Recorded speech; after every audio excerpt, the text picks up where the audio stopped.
Thank you very much, Gamian. Appreciate it, bud.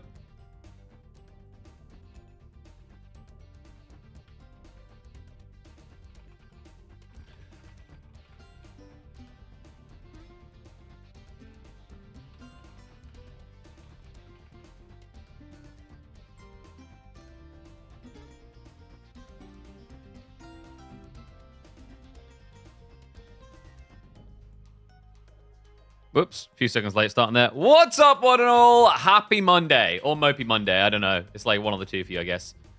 The Dutch angle logo is unsettling. Wait, what do you mean? That's a K and a P. What are you seeing? Your brain is working in wonderful ways, I'm sure. But, yes, we've got a fun one today. It is more tournaments. Thought we were going to try to get a healthy balance here, but I'm starting to question it all. So we have got 4 series today. 3 of them will be cast on this channel, and then for the finals, we'll be raiding through to the person who hosted the tournament. Actually, let me just make sure I've got his name in there. Now I need to remember how many. I told him he needs to change his name because he's like unfindable. But, of course, this all happened courtesy of Carlos, 7 of his name. So, really big shout out to him for actually putting the money together to have these boys come at it. They've had the early rounds playing out the last few days. And now we've got Anatan versus MSN, which is our opening series of the day. Then we'll be following up with B versus Corvinus, which is going to be nuts. And then we'll have loser matchup after that, and then for the grand finals we'll host through to Carlo's channel and join him on the mic there to see out the tournament. So yeah, should be a fun one. No, Stopper done his tournament already. Stop. Sorry, I had to. Stop, you're asking too much of him. No, the EWC tournament resumes on the weekend of this week. We will, of course, go live and cast that here, so English coverage, we got you sorted. This is the place to be. Outside that, though, plans this week. We might stream tomorrow as well, see how it goes. I'm possibly going up to Manchester for a small thing to catch up with some people on Thursday. So I need to figure that out as well.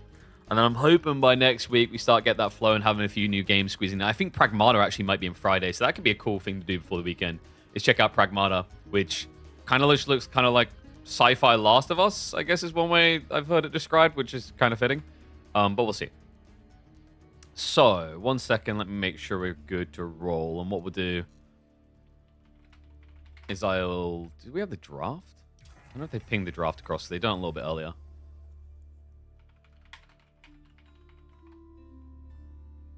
But we are going to have MSN versus Anochad for the first series of the day. And it looks like we have got game 1 here. Dry Arabia, we're going to be going Byzantines versus Francais. So this will be a best of 5. Single elim, but the eliminated party will still play a little bit later in a thingy series. A third place decider. Because there's money on the line there too, baby. But without further ado, I knew I was going to forget to do something. God damn it. No, that's not how we change it to 0.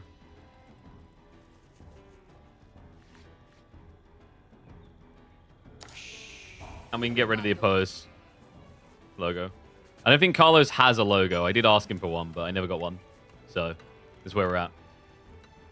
Welcome back to the channel, folks. It's time for a daily dose of Age of Empires 4 action. MSN and Anatan about to go at it in a best of 5. Anochad, top 4 level caliber player. He was meant to be in London playing at Rebel War LoL. Unfortunately, could not make it. But he's back in the tournaments and thriving for it. Opens with a French pick on Dry Arabia, going up against MSN DK, his fellow Volta Esports teammate, as well as one of the youngest players competing in the scene on the Byzantines. A best of 5 to see who's the biggity best and who will face off against either B or Corvinus later on in the Conquerors only Cup.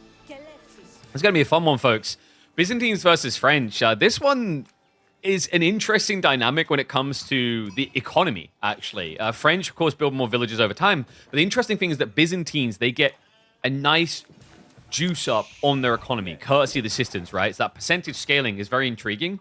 What it creates is this dynamic where French usually feel a little bit more powerful early on because they just have raw better economy numbers. And then Byzantines, as you scale towards that 40, 50, 60 villager mark, the percentage starts to build up to a surmountable lead. The challenge is making sure that not everybody dies before you get there. A challenge that's usually easier said than done. What is this? This is, I'm just double checking. This is Dry Arabia. Guys, what? It's a very dense Dry Arabia. Probably like the densest one I think I've seen. Good lord. Okay. Interesting. Look at the spawns as well. Wow, the deer are all open down here. I mean, luckily, you know, MSN, he's playing Byzantines, doesn't really want to go for those. The berries are a little bit exposed, but has got back corner ones as well. For Anatan, I love this beginning.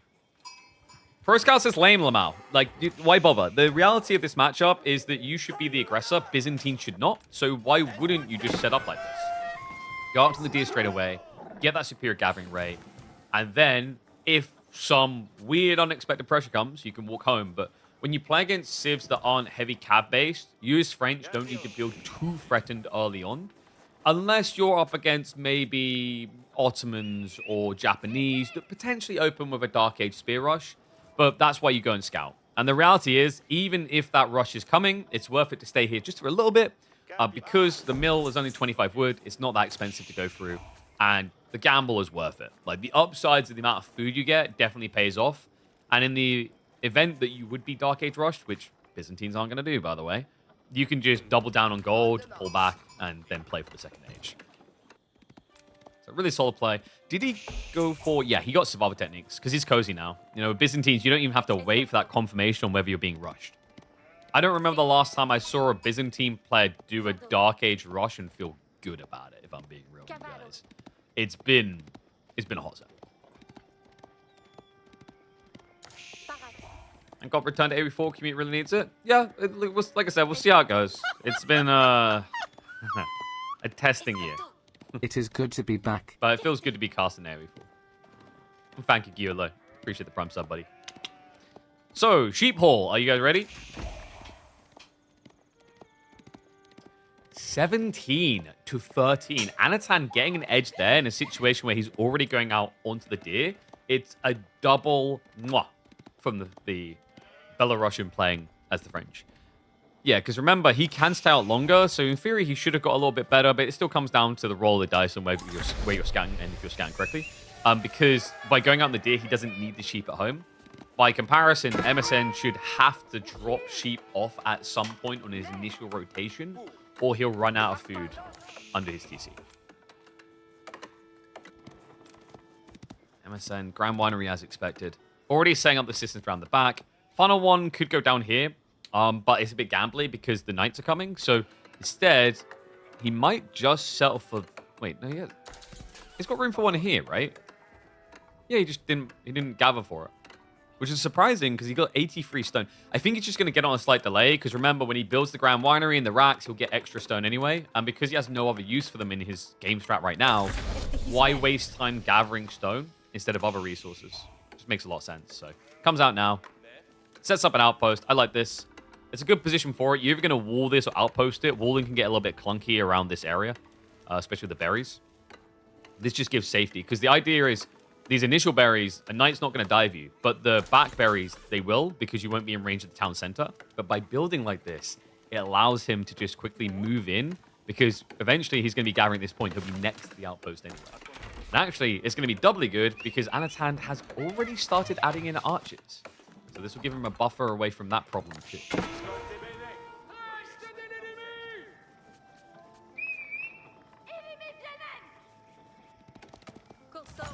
How are we doing with sheep?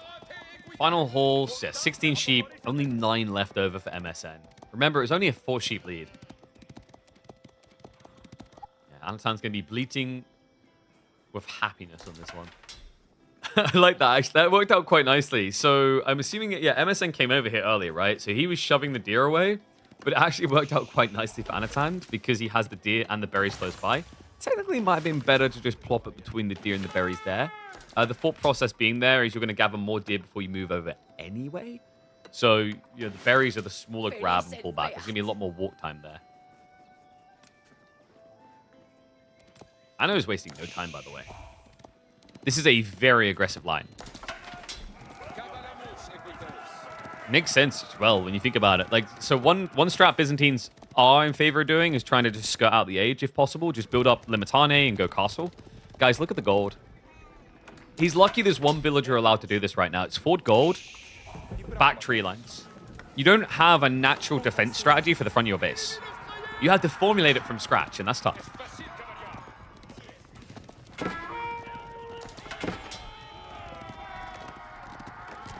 Knight Archers are just going to keep MSN honest. Remember what we talked about that villager lead. Right now, MSN, he hasn't added in the extra assistant. He opted to go for the fortifications. Not even the arrow slits, got fortifications instead.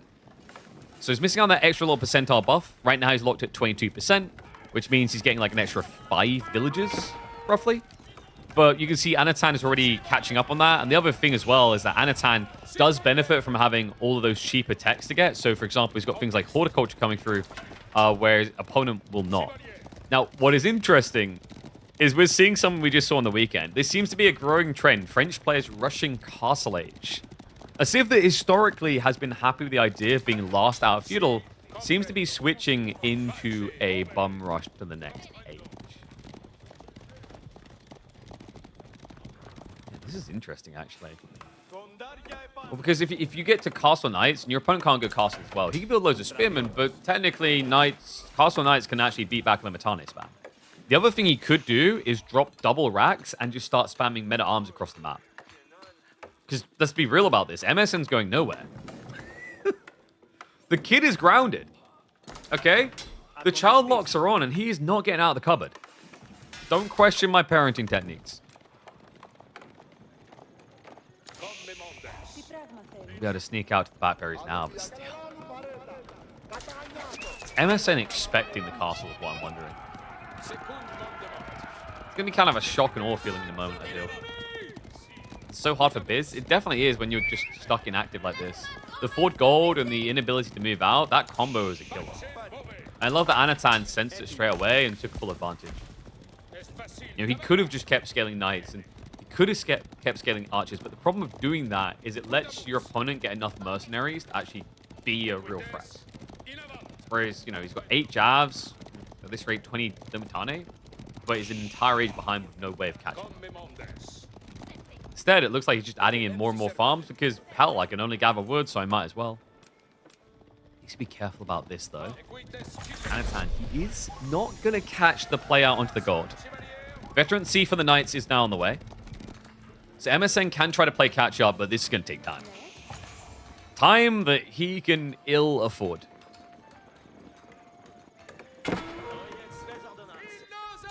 Other awkward thing is, you notice MSN is heading across the map right now to try and punish.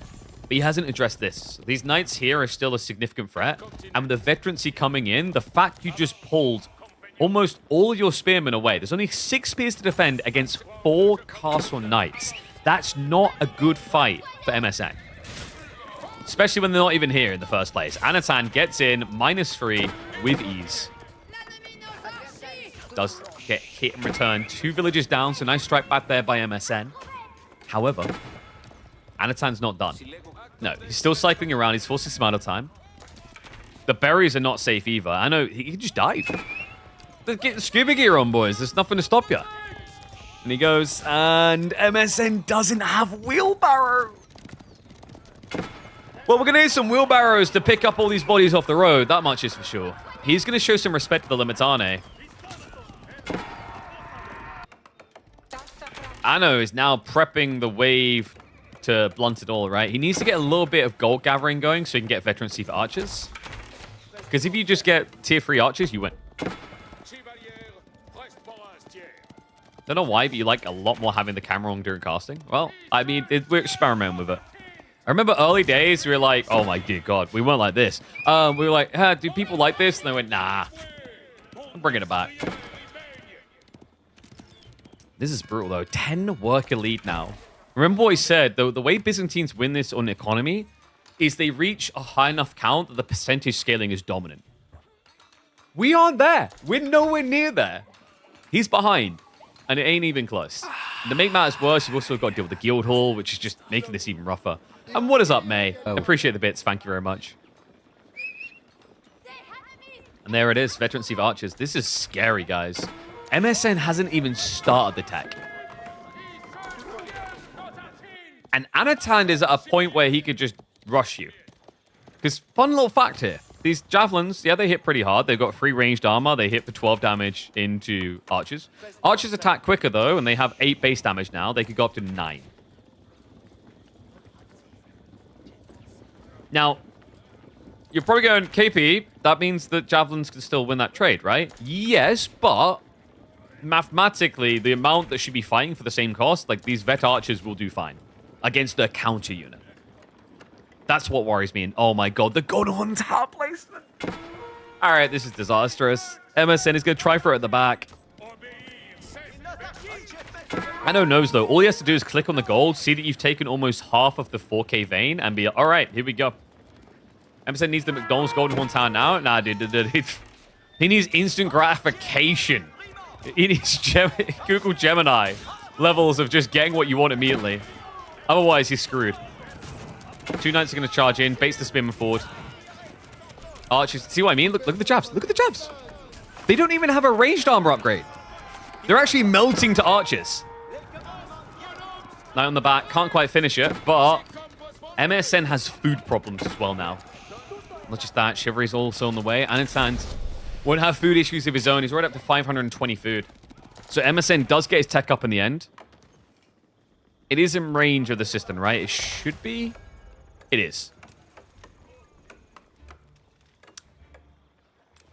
And he will start queuing upgrades. Goes for the monk straight away. I like that Anatan didn't do that. He has a timing here still.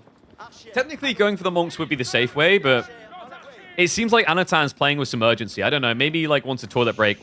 He's like, I'm going to be in the finals anyway. I need a toilet break before the next one.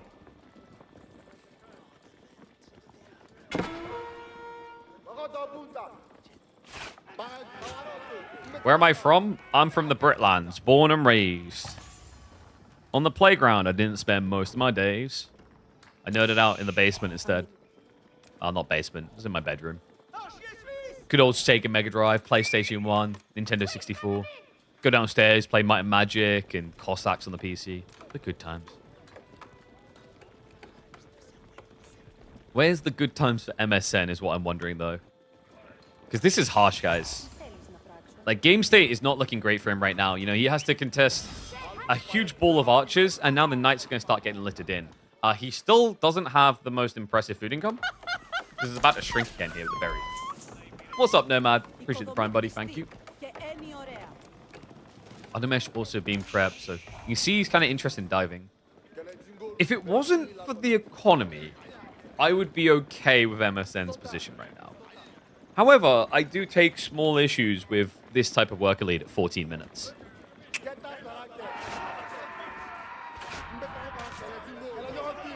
Looks like we are going for a death push here. Whose death will it be, though? Because MSN, it's not even the whole army. It's still got some reserves. The archers are going to step up. The knights are coming across. Feels like Anatan's knight scaling is really slow, actually. Something's going on. Is it the production? Okay, he's adding in extra stables now. He has set up for a castle, but we're not at build a castle point, which makes sense. It feels way too early to go for that right now.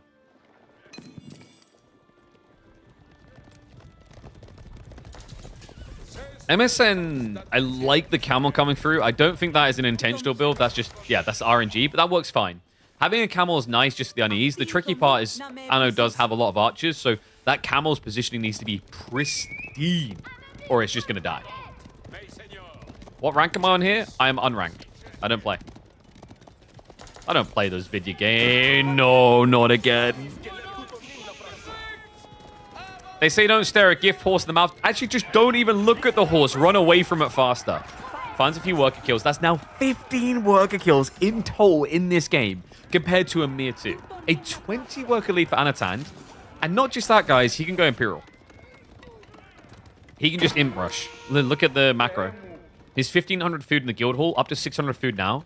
Wolves are coming in. I think we're just looking at an Imperial rush here.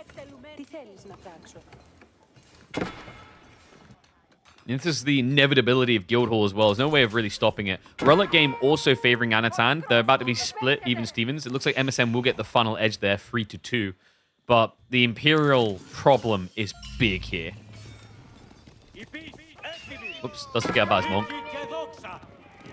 I wonder if MSN suspects it as well. Okay, and he's not getting that Relic. I spoke too soon. Oops.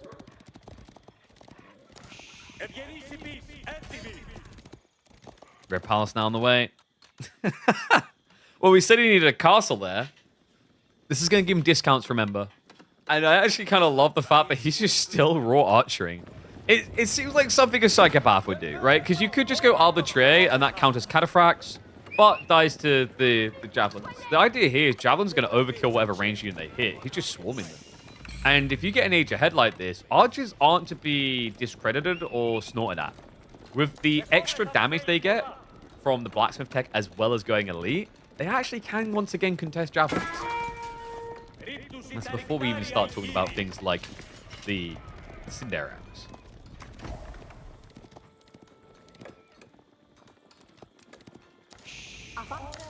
Wait, I opened... Hey, Google Gemini. Google 2... I'm not gonna do that. Oh my god, that reminds me of when Google Glass was a thing, and then people had all the memes about running up to people and yelling things.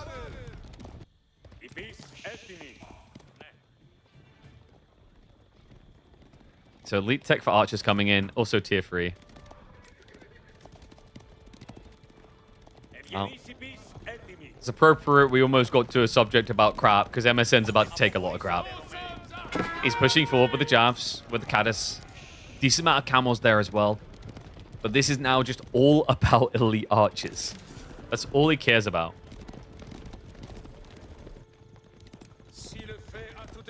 Camel count's growing fairly quickly. Kind of partially to the tier 5, but I think he also did push at least one group of camels. The problem is he's up against mass archers. The camels, like, they're not as necessary as you think here.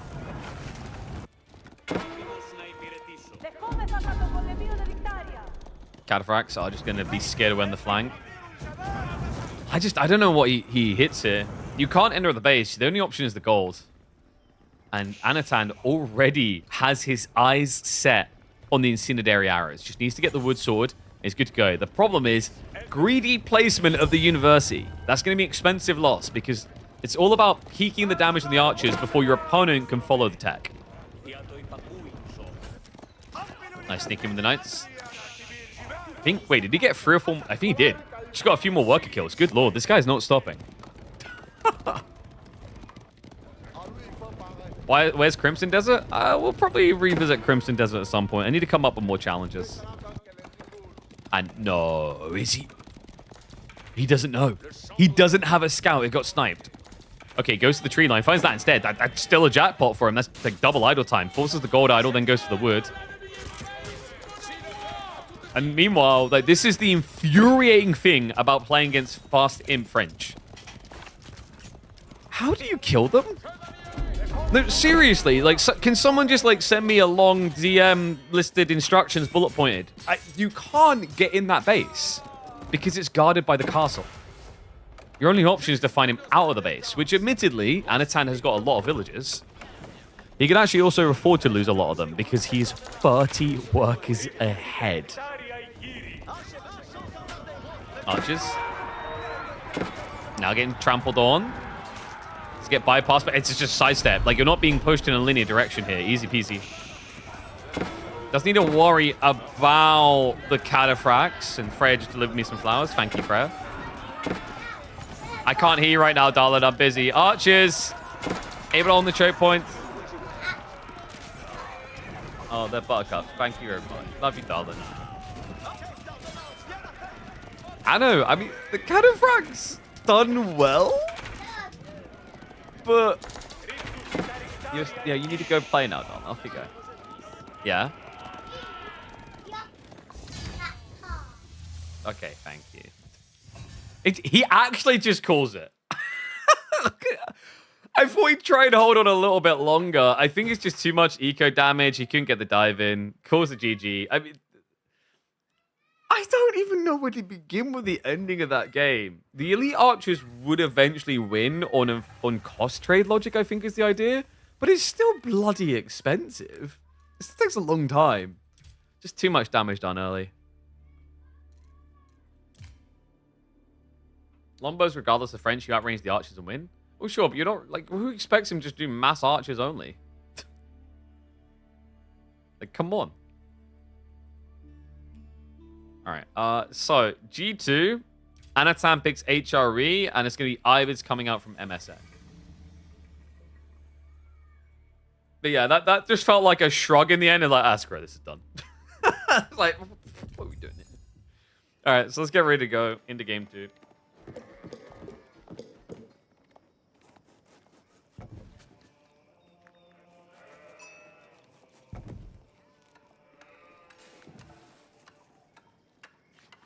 I've now got dying flowers on my table.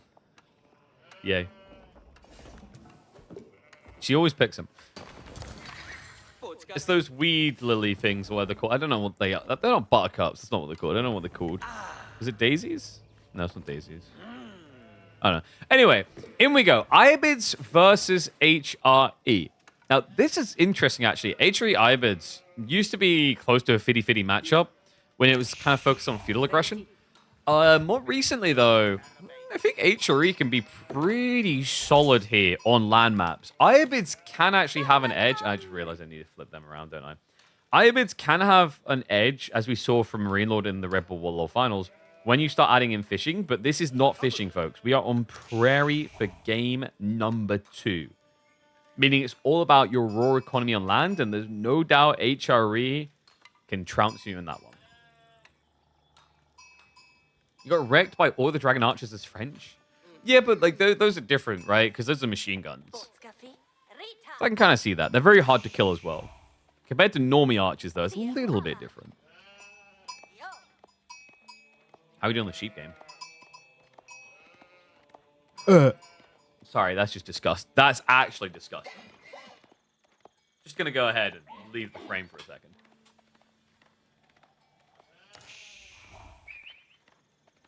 You guys see that number? That's a big number.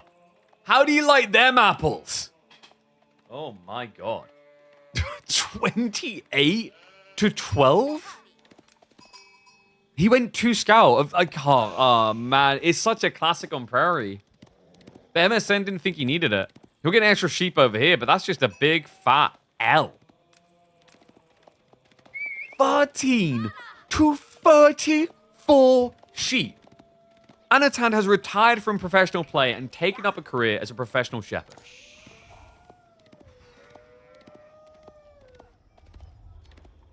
Well, in the 21st century, a lot of parents don't like to participate in the idea of firm discipline.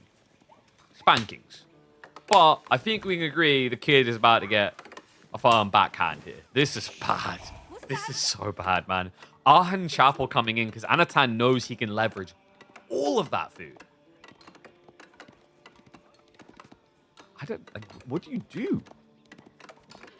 Prairie is a very unforgiving map, folks. It tends to reward the aggressive party, and you just go ham tara at it, right?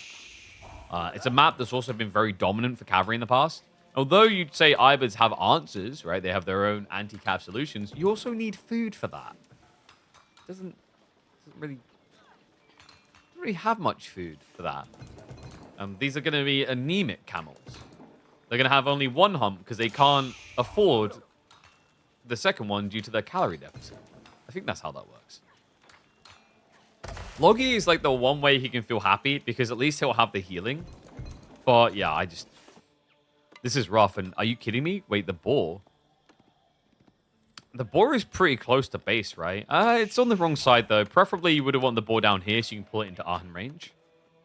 Yeah, he's got, like, back deer here. Back gold. Decent spawn. I don't think it's, like, insane. The thing that's insane here is the sheep game. And this is, like, a firm reminder to people. If Prairie is back on your ladder rotation, remember that 2 scouts is a thing, and it can hurt you. Indeed. Fast incoming? Well, I mean, you think fast castle. I'm not sure about fast in. He's going to try to turn this into a traditional Ayyubid HRE fast castle race. And MSN is obliging, by the way. He's got 6 on gold, 13 on food. Of course, his gathering rate is going to be inferior. He should definitely be later on tech up. The concern with that is that HRE can bum rush out with monks early anyway, because they can just build them out the TC at the cost of a worker, of course. You can't rush your age up like HRE can. Yeah, Inti? Which year is this? 2022? I mean, kind of feels like it. There was a time where there was a really fair argument about 2 scouts being a worthwhile endeavor. Then it just fell off the side of a cliff. There's been a few players trying to bring it back since, but I think there's just certain maps where it does feel good. Pro can be one of them. Another one that might surprise people where it can actually be super effective is Gorge. It's a little bit of a gamble, but it can net you upwards of 70% of the sheep on the map. I say it's a bit of a gamble because the problem is if you go to the same side that your opponent's scout goes to, then the gig is up, right? It's sort of a little bit of a cooked plan because if you both go right on Gorge and then you converge, he's going to switch to the other side and get 50% of the sheep.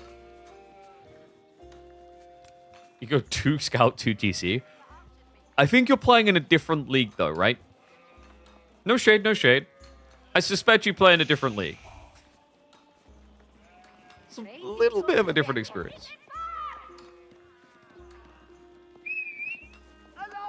2 scouts meta, at least for a while for HRE. Situationally, yes. Because like Minework builds, Burgrave builds.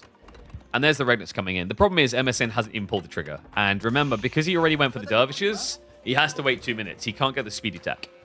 So 2 minutes out, Industry Wing is cool. Here's the problem. You need units. Without units, you're not stopping relics from coming home. And Anatan is already prepping extra prelates to take all those relics. Is that the infamous Spaniard himself? What's up, Vortex?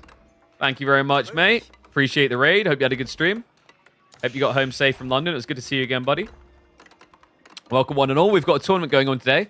This is the Conquerors Only Cup, organized by Carlo7. So we're checking in on an MSN versus Anatan. Anatan already leading this best of 5. After this one, we will have B versus Corvinus in a best of 5. And we were just saying how this is looking pretty chalk. Like, he already has 3 prelates. No. And he's going to the relics that the dervishes are waiting on. It just gets worse. Could you please speak Spanish? Sí, señor. Hola, por favor. There you go. Actually, I do know a little bit of Spanish. I'm a little bit of a romanticist, you see. I learned this one for my partner because she was studying Spanish in high school. It is ¿Qué significa el mundo para mí? I used it on her once, and she gave this dumbfounded look that let me know she was failing Spanish. I'll be real. When you learn languages as a teenager, you just do the immature thing. I learned all the bad words.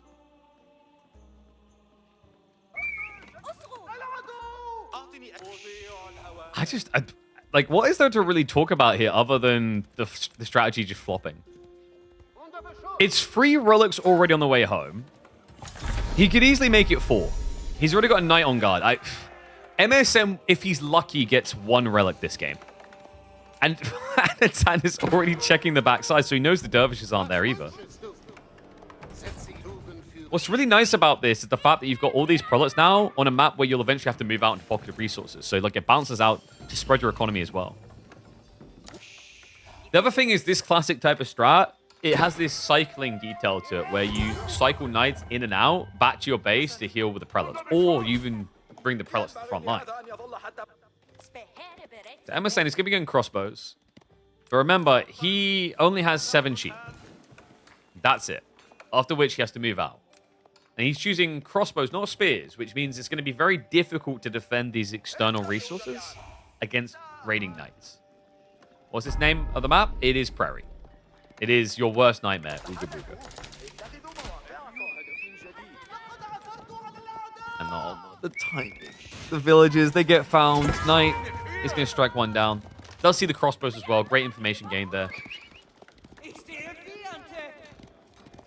There's already a switch into spears, by the way, but he's going to join that up with archer rangers. So probably his own crossbows makes a lot of sense here against camel lancers. Also better than the Ayyubid crossbows.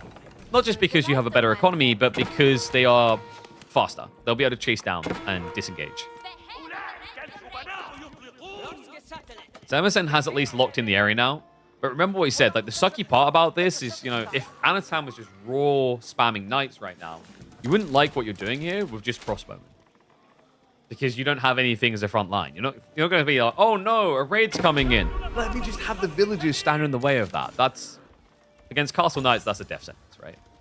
So this does leave you in a pretty paranoid position where you can't spread thin as MSN, or you risk losing it all. Instead, he's not spreading it at all. Yeah, he leaves nobody to guard the villages. I mean, it makes sense. He lost the Relic game. He needs an offensive. You know, even with the fact that you're 2 villages ahead because Anatan built out of the TC for prelates, he's got the buff effect, which makes him better off. Dovages. Oh, just an intercept on the flanks. Nicely played there. So scares that away. Then his prelate can just capture instead. Crossbows, spears. Love the Horseman edition. MSN is pretty ham-fisted into crossbowmen. Already up to 11. Horseman is pretty crafty here because MSN has no way of garnering that information. And because he has to go on the offensive, the moment he has to retreat, you just swarm him. He can't run away from Horseman. I think MSN is at a grand old risk of getting caught with his hand in the cookie jar here. Not even the cookie jar. He's just getting caught having a crap. He's on the Kazi. And a Manjanique strat now. Interesting. We do have that long-range spring order placement, courtesy of the relics. Again, the problem, the tricky part with Manjaniques here, guys, is once again those horsemen. Anatan, he's hiding this well. The ponies are unseen. But soon, they're going to look less like a ponytail, more like a Rapidash. Capable of dashing MSN away. He needs to be very careful about positioning here. The tricky thing is on a map like Prairie, you can't easily position defensively. There's no big tree line to hug. There's no choke point to fight around. It's open territory, which is why cavalry strats tend to dominate here.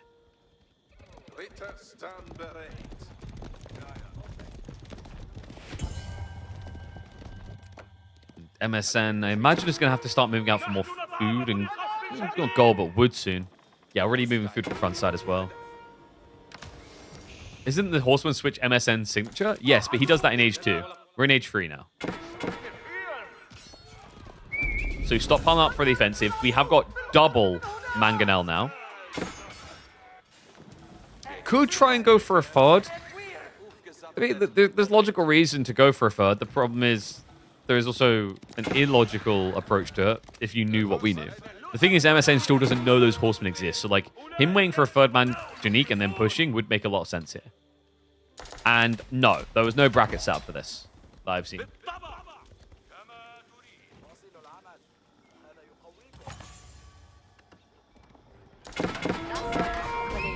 Who benefits more from the slowdown here? Oh, well, we're not going to find out. Anatan's had enough. Oh, my God, there's a lot of horsemen. Charges in. Where's the front line? There's 8 camel lancers, but only 3 of them here. They just get ignored. Manjaniques are in trouble. Crossbowmen are going to die. That's it. That's how you end a game in one fight. Didn't even need to come to him. He waited for MSN to come to him. He leveraged an advantage on the relics that would force MSN's hand, and then just waited patiently for the ambush. Yeesh. Get that man a stretcher. Get him an ambulance.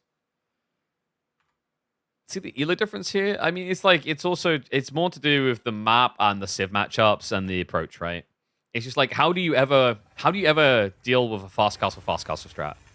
I think, like, the in hindsight thing for MSN is like, maybe I needed like a desert raider. Like, one desert raider out on the flanks can maybe find and snipe a prelate, and that slows things down a little. So, Anno's now 2-0 up.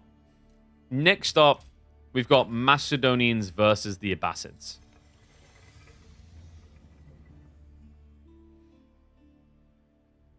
On Rocky River.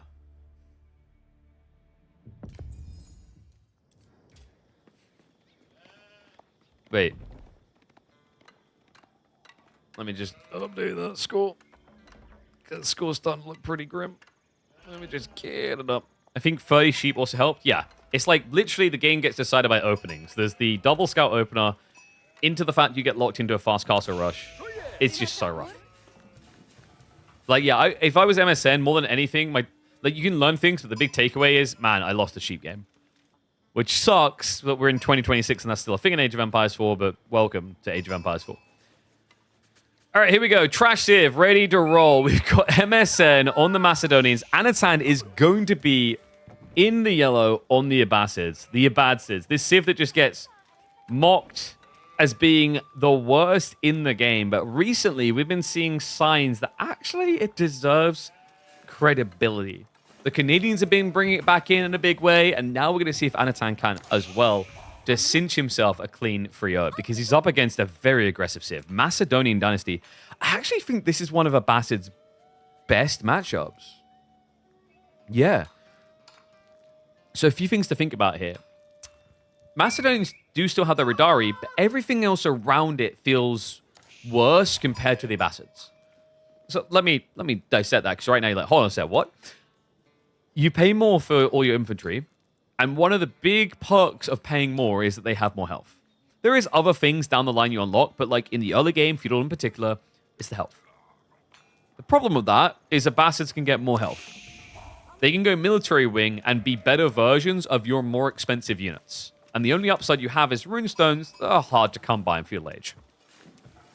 Then you get later in the game. The castle, the imp scaling, Abbasids have economy. Macedonians do not. So you have multiple issues when you dissect it that way. For one thing, Macedonians then, as a result of that, have to be very aggressive early on. But they struggle with that aggression early on because of the unit matchups we talked about. Now, someone did just bring up Feudal Men at Arms. This is true. But do you know what the Abbasids have in Feudal Age? Camel archers. It's not as simple as that. I could see MSN trying like a horseman into Varangian spam. If you have a good enough economy for both is the challenge though. Because that's quite pricey. But melee blob may be his best friend because that way you can stop cam archers from killing your Varangian guard. The tricky part is you're then splitting what you're buffing in a big way. And it looks like, I know, he's actually going to go culture. So, wait, is he fast castle? He's fast castling, yeah. We're not even going to get the feudal dynamics here. I wonder if part of this is there's an expectation that he should be playing feudal, and thus he's going to bypass it. It's been a while, actually. Like, when was the last time we had a fast castle ABBA build in comp? There was a window where it had a lot of popularity, but I feel like it calmed down quite quick. The reason this works, by the way, guys, is by going for Culture Wing, you get this tech here, Preservation Knowledge for 100 resources.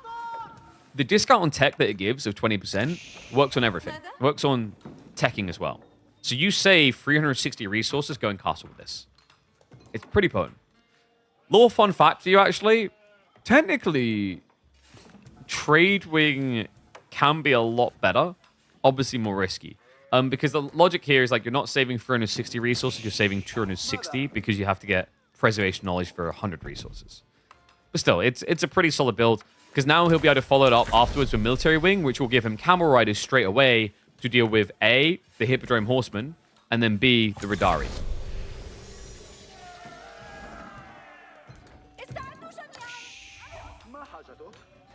Tell you what, you got the Swarm for as well. Back gold. Sheep game is 50-50. So no overwhelming advantage. Nice thing for Anatan, of course, will be the berry gathering rate. Wants to get through those quickly before MSN arrives with the ponies. Feeling good to be back to AoE 4? Yeah, like I missed the game. It's mixed feelings, right? Like there's still a lot of things we have to figure out. You know, like fundamentally, compared to when I first left, the issue of like how you make a living off of this hasn't changed. But I'm willing to give it another try and see if there's a different way we can approach it that makes it work. We'll have to see though.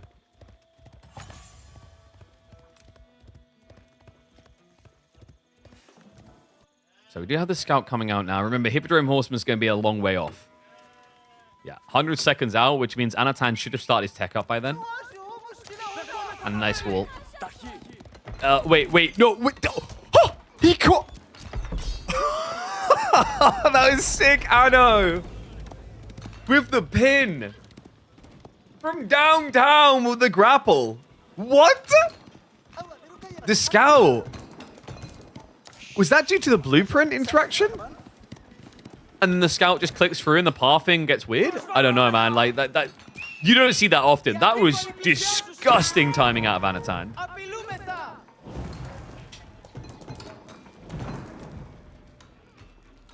Let's see if we'll do it to this one, too. It's like one of those little scenes where someone's trying to run, you're holding onto like their cape, and then you let go, and they just fall over. So we're going to get him burning through the wall now, but it's going to take so long, man. Like, you don't have a way of stopping a villager repairing here either. He is also investing the silver already into cavalry techs. No, I don't like this much for MSN. He's at least teching up himself. That makes it better, right? I would feel really bad if he was trying to go all in feudal. I don't think it would work here. Not with this type of spawn. But military wing it is. Anachad on his way up to the third age. 1 minute and 30 out. MSN hasn't even started his tech yet.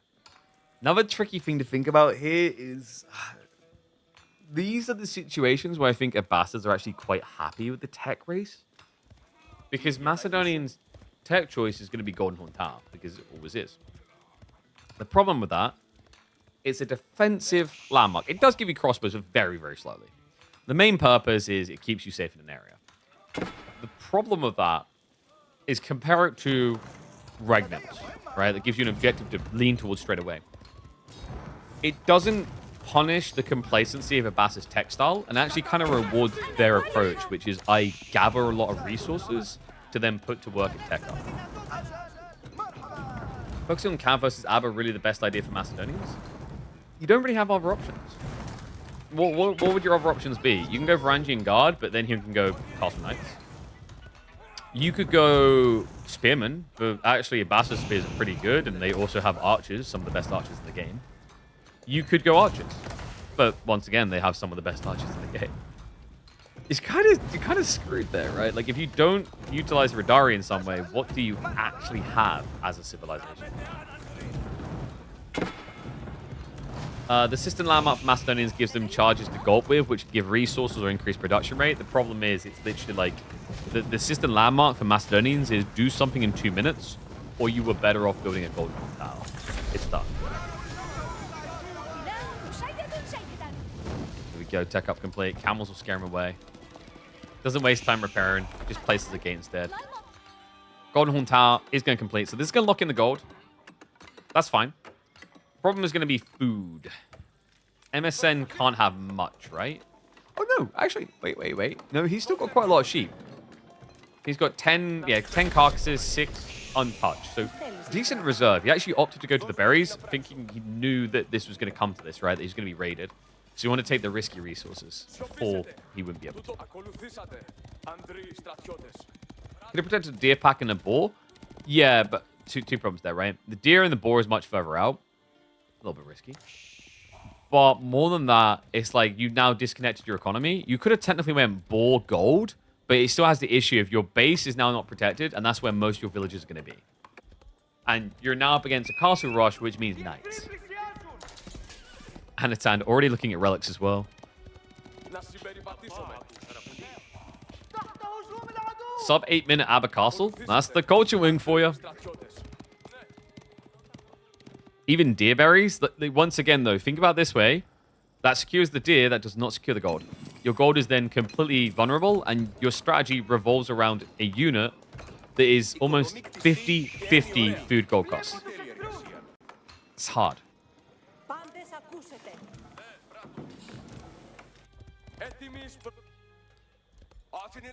I know. Just now massing up monks.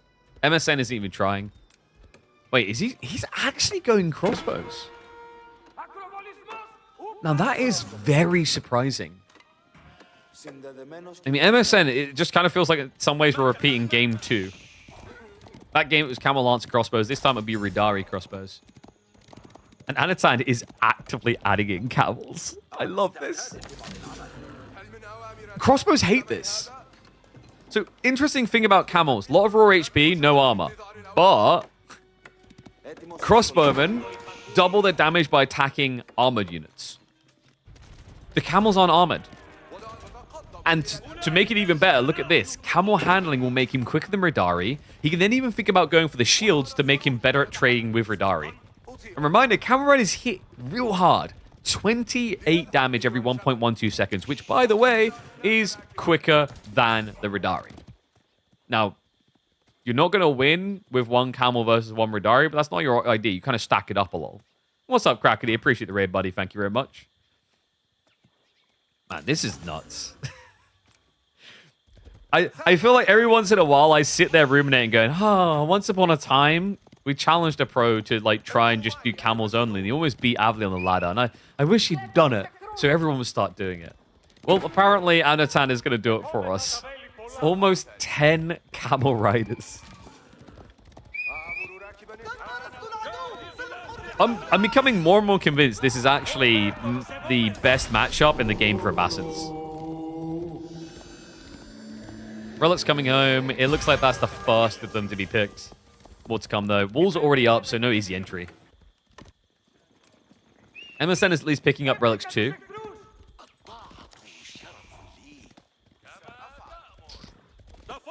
Now, the negative of what Anatan is doing, and this is why most people don't like doing camels, they're jack of all trades, in a way. What I mean is in terms of what they hit and how they hit. Lancers, actually no, jack of all trades is the wrong word. They're specialists, my brain. So they're specialists, which means they're very bad at killing villagers by comparison, whereas knights are very good jack of all trades. They can fight most units very well, and they can kill workers very well. Whereas for camels, 14 base damage isn't insane. The movement speed definitely is. Boys be zooming. Drags the whole army over. This is just a race for relics right now. That seems to be his main focus. Right now, MSN's doing well there, though. 2 on the way home. He's got to do his horse... Wait, who's got to do horseman switch?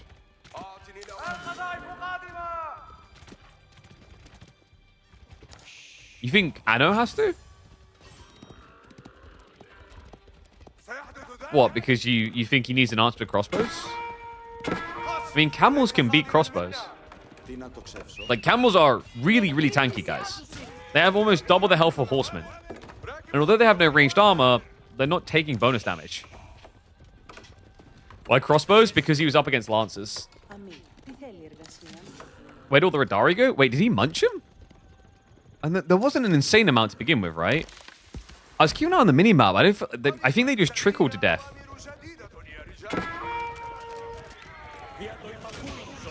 Had like 6? Yeah, so he lost 3. I think he lost them in different areas because Anatan was split up. But this is rough, man. Yeah, so once again, this is why you don't care about crossbows. It is depressing to try and deal with these camels. You can't have a front line. The front line melts is the problem. Radari getting clapped down. More coming. And once this Radari are gone, you just get munched. Like, remember, you're 84 HP on these crossbowmen. Meanwhile, your opponent has 270, and he got the armor. 2 ranged armor. He even got the melee tech armor to make sure the Radari couldn't trade. So he'll back off here because he doesn't need to win the game right here. He just needs to starve his opponent out. MSN could not afford new units now. It's down to 400 food.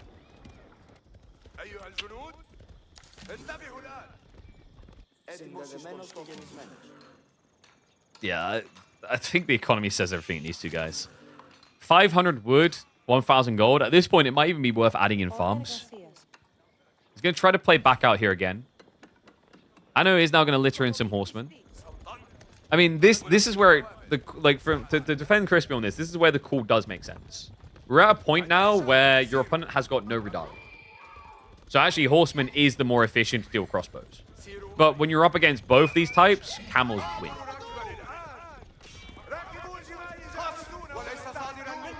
The thing is, when you watch them, they don't look that good against crossbows. That's why I think most people are like, why would you do that against crossbows? It's not a quick kill. But the point is, you will kill. With the movement speed, with the 14 damage, you're happy. You send some camels to hospital? Not sure. Don't think so.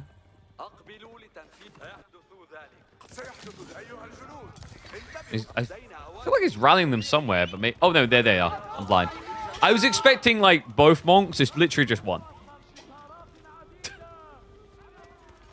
It's going to take a while. That's the only negative of this, is that camels are very tanky, yes, but it means healing them takes a long time. MSN has the right idea, by the way. I'm a little bit shocked he didn't go for it sooner, Spears. The problem is, what did we say about infantry game for Macedonians? Your inf game can lose to just archers. Like, technically, Anatan could have built archers instead of horsemen and been better off, even. Because it would have been a generally winning comp across the board. Problem is, MSN's been so food-starved. This is not impressive. 2 spears. Tries to get some more out. Looks on towards the berries. Oh, no. There's no getting away from that. No textiles either. Anatan is about to chow down. It's already a 10-worker deficit. This is game deciding. Oh, my God. And he has to send the crossbows in. Well, this was a quick best of 5. There's so many horsemen coming now. GG. All right, guys, MSN is an aspiring pro. He's fairly good at the game. Don't read into this too much. Poor guy. Oh, blimey. All he needs is a camel horse mix with a front line of camels and horsemen flanked to win the game. Yeah, just basically you just build like, you know what it's like? It's like when you're given a big bowl of like melted chocolate. So I was like, oh yeah, we should drizzle this on a cake. And you go, nah, here, full. And then you just pick up the spoon with chocolate on it, just cram it in their mouth, and their eyes light up like, wow, we didn't need anything else. All right, so that being said, next set I think is the one that a lot of people are buzzing for because it's got 2 psychopaths in it. They don't really play the way that other people play. We have got B versus Corvinus in a best of 5. In fact, let me just get the draft and everything up now for that. Why no more Roos? Any more pro level? Because people like winning games. It's a bit mean, but true. All right, looks like they're already into game 1. Fantastico. So let's get ready to go with this. I'll pull up the drafts between games. Yeah, where are my mods? Gambas. Get them gambas. These people, they're addicted.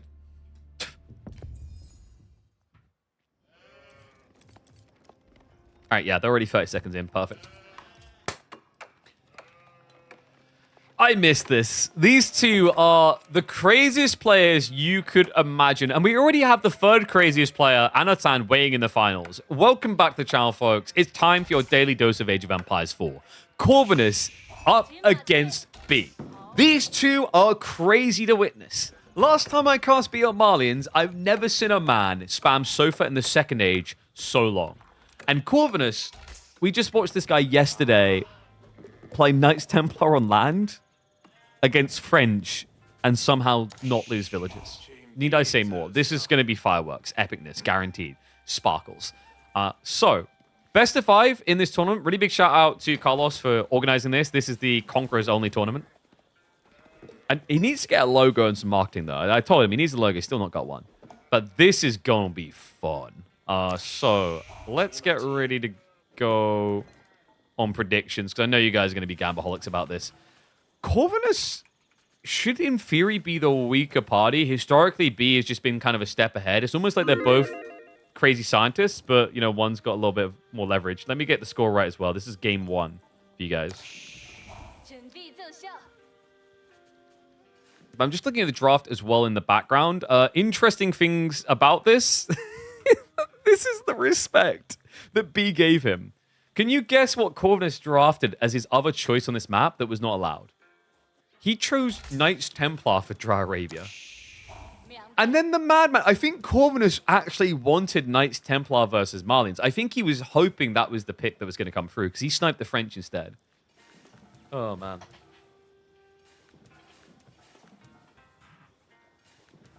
What are we doing with this opening, actually? So he pulls really far out onto the berries. Obviously not getting any pressure coming in. Marlians don't really do any Dark Age play. I'm just looking at the spawn right now. Really good one for B, actually. Back up Gold Veins in the corner. Down the line, very easily wallable too. Deers in that area if you want like an external resource, but you don't really need that as Marlians. You just have the cow. Trying to think how this played out last time we saw it a bunch. I think Marlians are fairly comfortable. China's goal probably is to maybe just rush castle here. You could try just doing pro scouts, drag the deer back. Actually got a decent spawn for it with the 50-50 split. Not to mention your opponent's deer are ahead of their base, at least one pack is. Pro scouts does definitely look like a tasty proposition. Not entirely convinced right now, just by the fact he only has 2 on gold instead of the 3. We'll see if he switches up shortly. Corv's Roost versus Voldemar was so funny. He was using Trebs and Wolves. Corvinus does that a lot. I still think one of the most memorable games I have of Corvinus was Delhi on Gorge against, I think it was French. And he just forwards and drops a keep next to their base and starts building trebuchets to end the game. And then he has to fall back and he just ends up building a maze of wolves as he goes. He's a very big fan of wolves.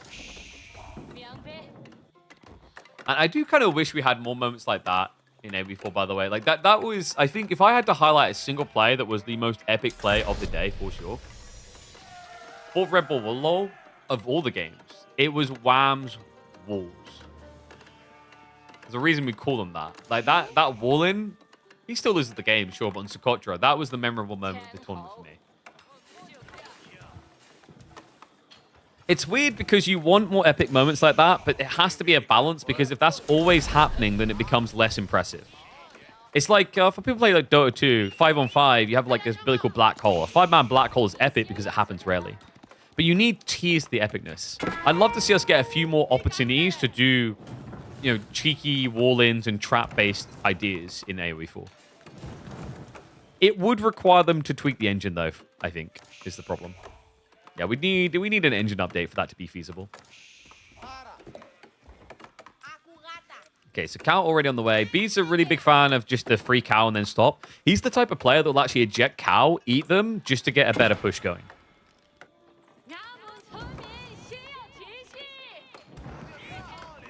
Corvinus, what are we looking at here?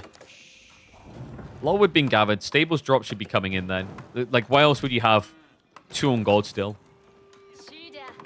Oh, no, he's going racks. What is he up to? He's not going to Barbican him, is he? I'm trying to think why else you need 265 gold like this. He's got enough wood to go both racks and stables, in fairness. There you go. He's going... I was about to say, like, because I was like, it has to be Pro Scouts, right? But if it's Pro Scouts, you usually expect a stables. I think the difference here is he knows B really likes Sofa, and also the Warrior Scouts are good at stopping Pro Scout play, so he feels this necessity to get his Spearmen out first. That makes sense. That also explains why Corvinus went with 2 on gold instead of 3, because normally we see 3 very early on. But if you're going to delay and go racks first, the timing makes more sense. Engine update would be amazing for the game's future. Right? I don't know if we're ever getting that, though. I don't know. A boy can hope. It's so the thing is, Age of Empires 4 is a great game in many ways. One of our weaknesses is genuinely the ability to click. To keep it really like simple. That's one of the big conundrums you run into, is that actually with Age of Empires 4, I've heard a lot of players say the thing that turned them away was the responsiveness of the game. And I feel that. I get that. As someone who like plays MOBA at like high levels and likes that responsive feel, that plays FPSs as well, you definitely notice it when you play.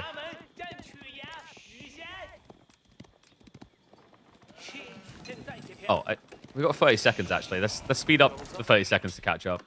Because this is just the Pro Scout shenanigans. We are going to start getting into Sofas, and guys, it's going to be a lot. double stables and the archery range. B is not one player to wait around. Some people play Malians because they want an eco boom. Not B.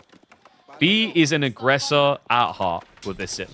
And you're going to see it to the extreme. You know how you know someone's really good at a Civ? Is when you have other pros in the chat when they're playing, and they just sit there and go, he's insane. I don't know how he done that. And that has frequently, time and time again, been B on Malians.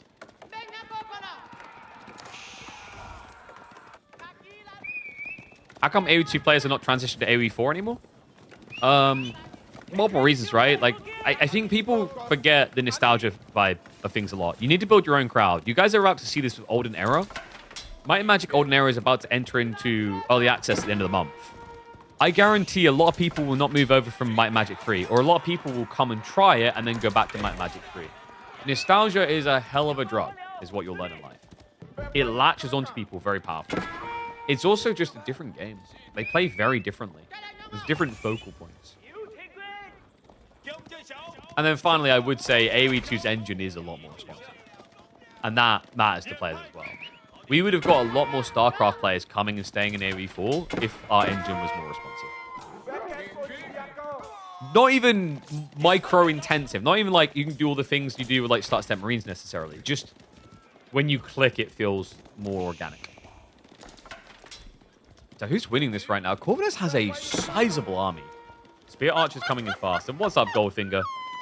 Appreciate the sub, buddy. Thank you very much. Feed the bird. Hatching chick emoji. Hatching chick emoji. Sofas. Oh, I'm going to clap a few freebies. Nicely played there. You think a lot of people like the arrow dodging? Some people do. The interesting part is talking to like a bunch of the pros and the experienced players. They actually say they preferred AoE4's way.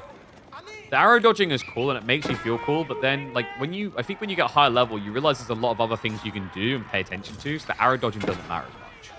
I do think the mangonel dodging is a lot funner in AoE2 than it is before. Like you get a real endorphin rush when you've got mangoes trading.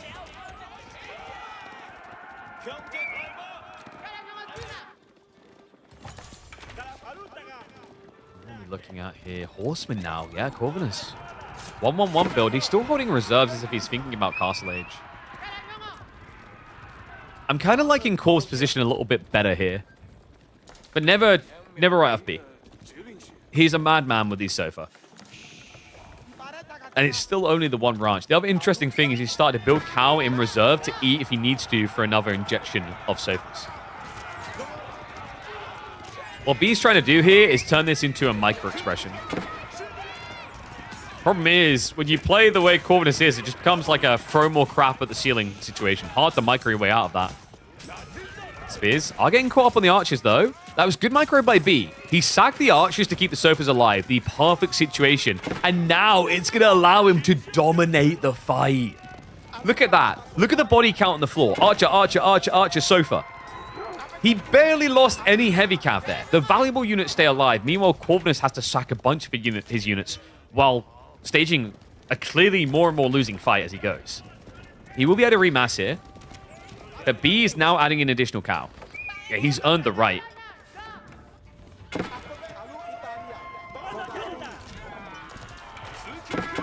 Corvinus needs to be careful. We're on the verge of reaching his base here. He's still got some people gathering on the berries, actually. Wait, there's no way he's out. Wait, is he out of deer already? I felt like he had more. No, he got intercepted. He got cut down. Yeah, like, look at this. It's the warrior scouts on the side. He couldn't bring the goodies home. He went pro scouts for 1.3 stacks of deer. Oh, dear, oh, dear. And the Sofas are now going to punish him for that. Great micro. B just pulls back the injured parties. Just doesn't lost them. Finally, Archer's able to snipe down one of them. But now he has to contest with this Sofa. And it's only Archers left over again.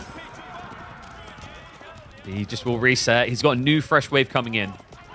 This is only like half of his army count.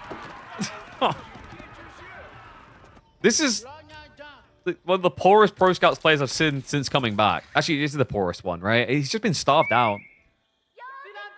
He got, okay, actually, he did get, no, he got 3 up here. So even with him getting 3 there, 2 on the south, and the full 7 in the back, he's still just drained it already.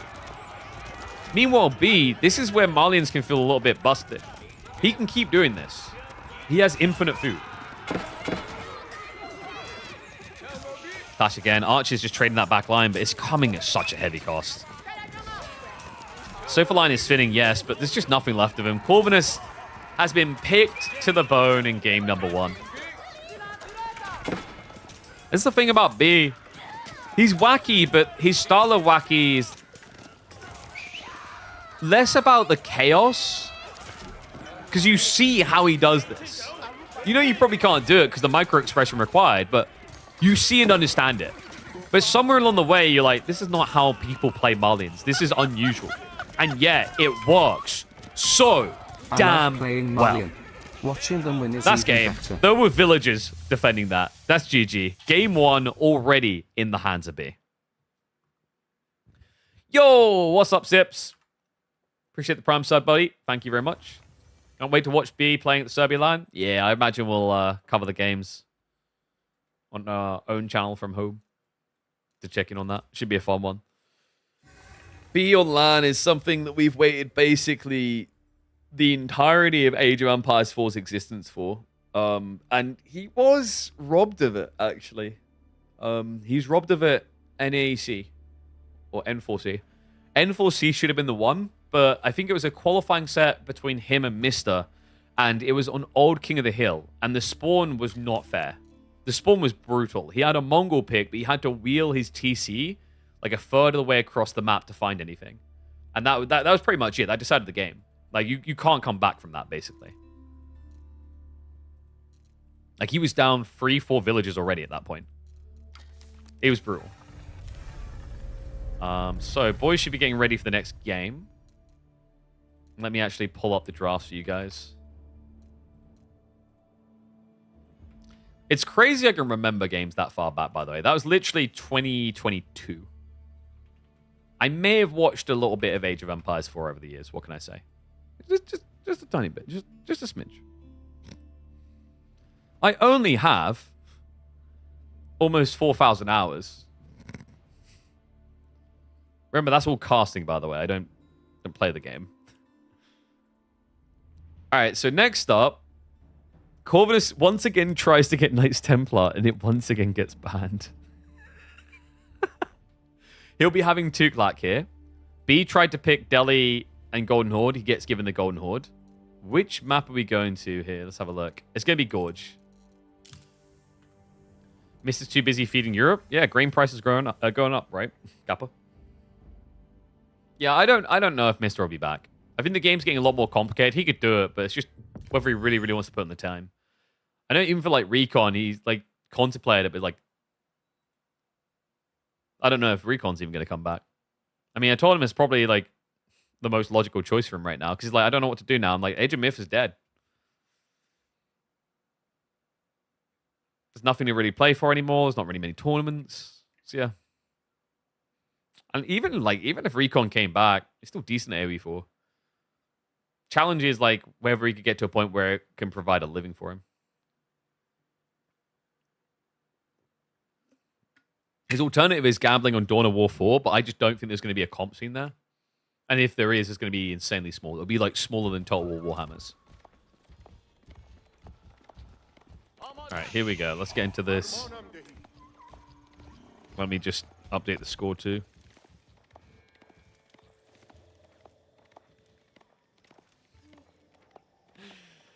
Of course we were going to get this craziness. One and all, welcome back to your daily dose of Age of Empires 4. Corvinus up against B. Tuklak against Golden Horde.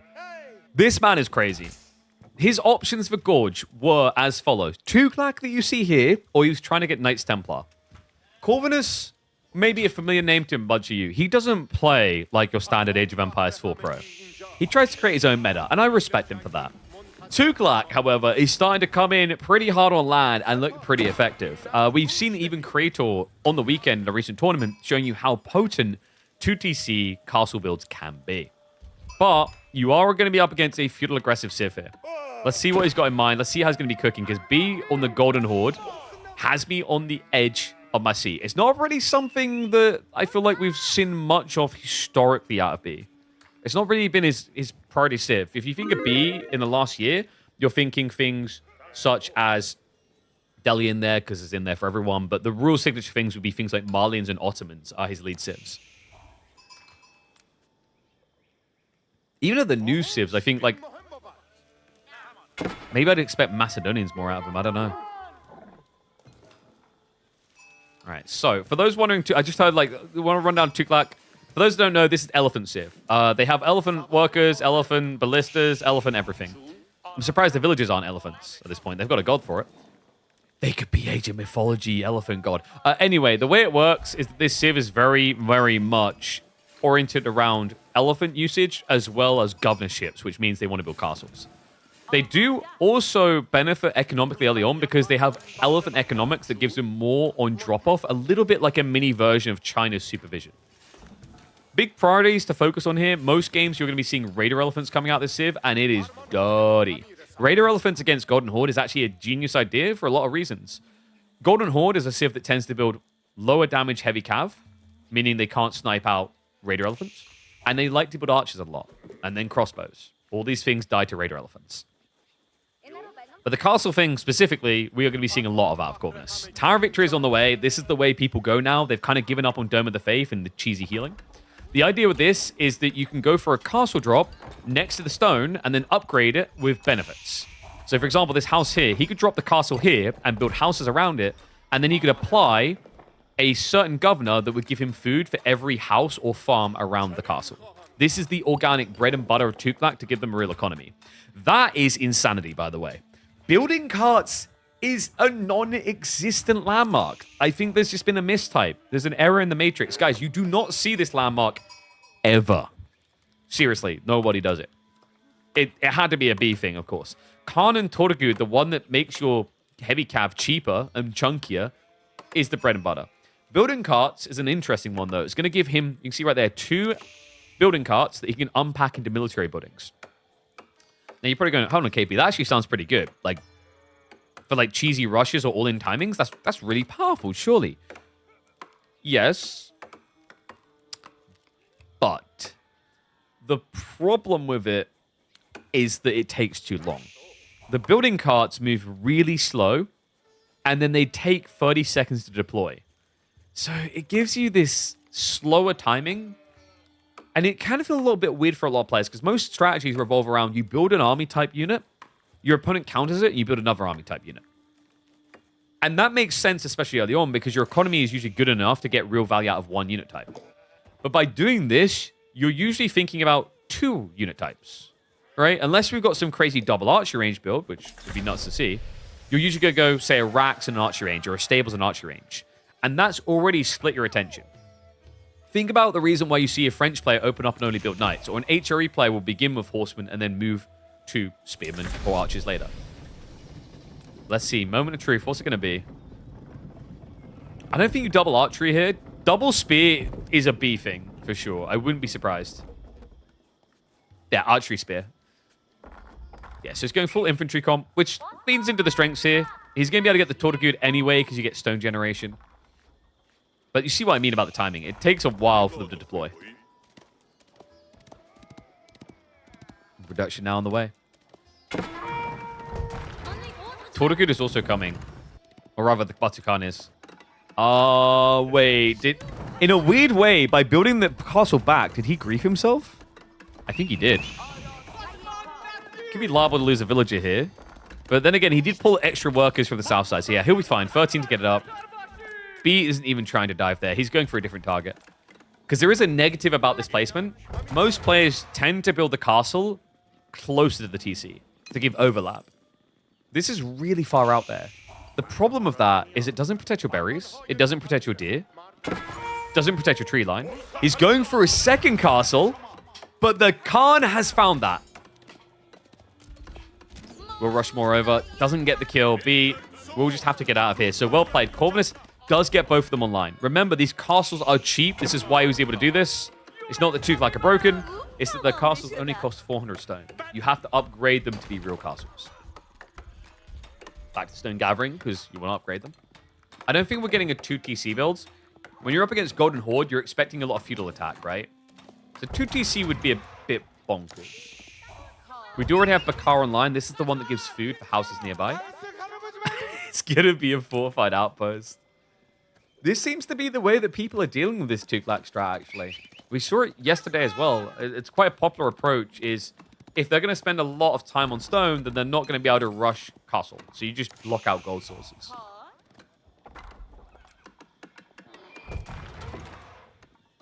Looks like more housing coming in. Oh, I like that. Yeah, he actually rushes the closest house to be able to get out before the outpost comes online. Cool little detail there. Interesting that B didn't even try to garrison, though. And we do have now deer shoving. Corvinus is going to try to stop that. Tries to lame some of the deer. But still, it looks like B basically got what he wanted out of this. He got the shove. I love the fact that he's just taking food from right next to Corv's base. There is a cool theory here for escalating production where you can build the production here. Because remember, if you build them near these outposts or your golden 10, you'll get the 20% increased production rate. Okay, that... Wait, no, he done on the south side. That's a cool idea still, though. So he went for the Ajma, which gives him these Emir warriors. Very big, tanky, scary guys. These are basically castle men-at-arms in the feudal age. However, they get weak when they're out of castle range. But if you look, he can run them, rally them north, and then get back into the castle range to be rebuffed to full. And now he has a way of attacking into the fortified outpost. Isn't that cool? Love that as well. Just starts garrisoning them. Because you don't want to send them in one by one. They'll get sniped down. You want 3 big, strong warriors. I wonder if B will just try to tech. 10 on gold definitely looks like it. I think that makes sense. Like, now that you see that it's Emir warriors, you have to remember those Emir warriors come out pretty fast at this point in the game. It's like every 20 seconds they spawn, and they're free. Yeah, that's right. Like, as long as he chose the governor, it doesn't pay a price. He gets 6 of them in total on tier 1. That's insane. Sometimes I question that choice. Like, I wonder if it should have been like 4, 8, 12, because 6 Emir warriors for a tier 1 4 is pretty good.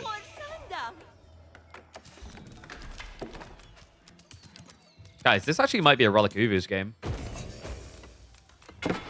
I think this is a Relic Uvu's. So hear me out, I'm not crazy, okay? I swear I'm not crazy.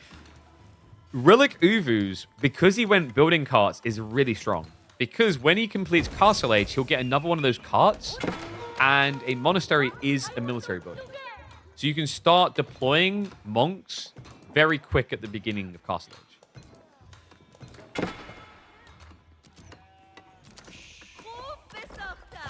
And no, Emirs don't count towards total pop. That'd be kind of silly. Right. Tuklak Dynasty is a bit lame. I think they've got some cool ideas. Just give people time to cook. There's definitely some things that need to be improved, but you can say that about this.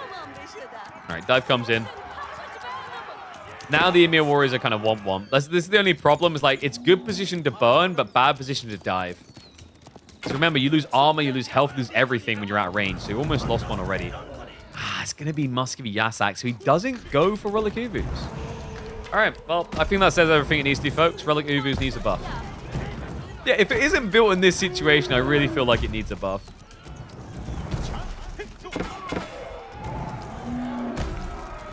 So I'm coming through. The Raider Elephant here, no doubt about it. This is going down, so it's just going to run away. You want to keep that Spearman alive, otherwise the Raider Elephant can just annihilate you. It's annoying to play against this Sith because of Feudal Castle. Yeah. Like, I guess in some ways I'm like, is it that much more annoying than playing against English or Malian? In certain ways, but like I feel when you play against English and Malians versus Tuklak and what they're doing here, it's kind of the difference between playing with a fully grown Rottweiler and a puppy. I don't feel like the Tuklak are that threatening when they do this inherently. Like, a lot of people's solution to this has been, I'll go castle. Because although they get some economy, it takes a long time for them to get real economy out of this. Like, we're at the point now where it is good. Where he's getting a decent amount of food. But he had to build quite a while to that.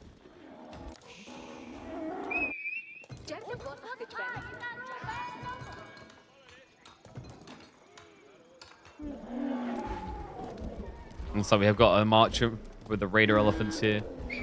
B needs a lot of spears.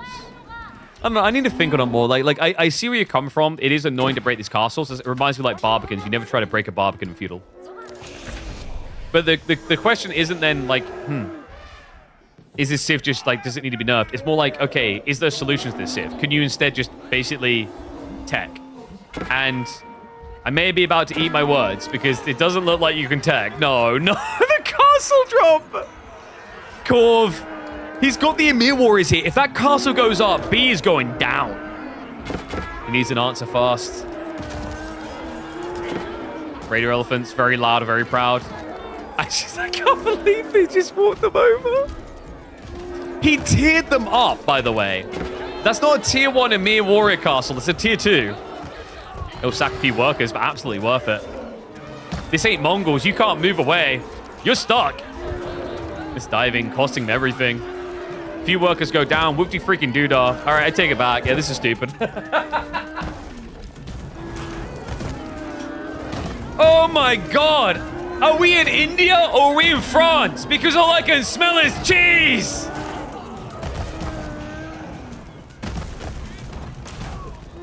Knock, knock.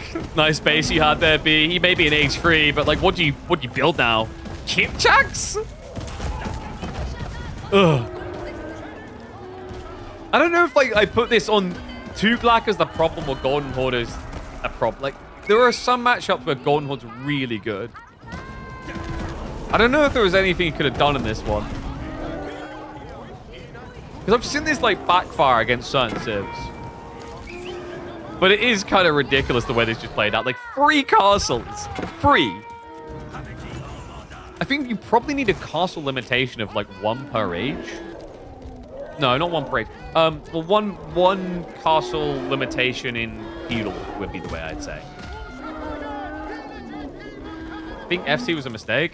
I think it's difficult for B to see another way, though, because you have to break a castle. They're very big. They're very hard to bring down. I love that he's just trying to find a way out of this bind with Kipchaks, though. We have not seen Kipchaks since their exploit got patched. They used to do AoE splash damage, which wasn't intended. Remember, these are basically Chuginu on horseback is the idea. Or rather, they become Chuginu on horseback when you get the upgrade. This one right here, triple shot. He needs a lot of stone for that, though. The other problem I do see with Kipchak is you are against Raider Elephants, and I've got a little really subtle piece of information that maybe everyone missed. These things kill ranged units very well. It seems like a throw, but I think in B's mind, nothing else he could have built would have held on. Because even men-at-arms wouldn't work. Your opponent has Emir Warriors. For some reason, these Emir Warriors are strong, actually stronger than Castle Age men-at-arms. They are basically Gulubs on stats. Now the Rams. He doesn't need to go and kill everything B has, remember. He just needs to kill the landmarks. God. They're so fast. And remember, he has got the attack speed buffer as well. Go alone. Nah, that's not going to work on Corv. 1 relic's already in the base. B. He did go for the monastery deploy, by the way. We were right about the cart detail. And the oh god, the pastures! Yeah, stockyard's not safe. I think it's fair to say this game is over. I don't know, guys. Tuglak, are they a problem? I empathize the idea, like, trying to assault this is too hard. I think the way you have to beat Tuglak is to try and get into castle and play to his strength. Possibly, like, I wonder if B spent too long trying to do else, because you have to remember, he walked 5 villages over here to block the gold and gather tea. That's a lot of idle time for a guy who doesn't have wheelbarrow. Never had wheelbarrow.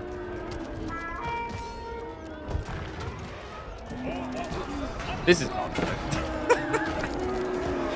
This is the thing that I feel bad for actually showing this to people. They're going to go use it now, if they weren't already. This is what's going to be plaguing pub games. Tuglak, that looked like a meme civ on land, has one way of being the disgusting force of nature. castle spam. Double castle, set up your food, get Emir Warriors, or if you're not feeling pressured, you can actually go for Ook instead and go castle. You have a lot of power with this play. And another castle now to end the game. He even got his hands on Jalors, so more health on these Raider Elephants, as if they weren't impossible already. This is a feudal unit that has 270 HP. Get me out.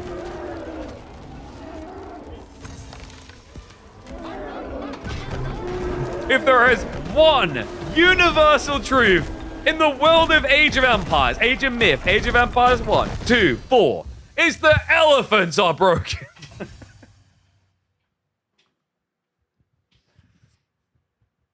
Oh my god. Can't wallow Emir Warriors? No. No, you can't. For reasons. I don't even know why. Oh my god.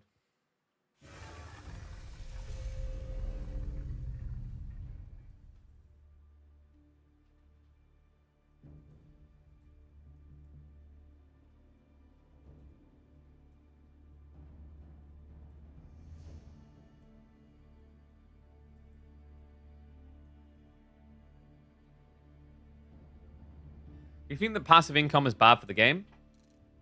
I think passive income has a habit of, when getting added, being too strong. In some ways, I still to this day feel like Malian passive income's too strong. So, like, yeah, it probably needs to be dialed back. In general, passive incomes across the board are a problem.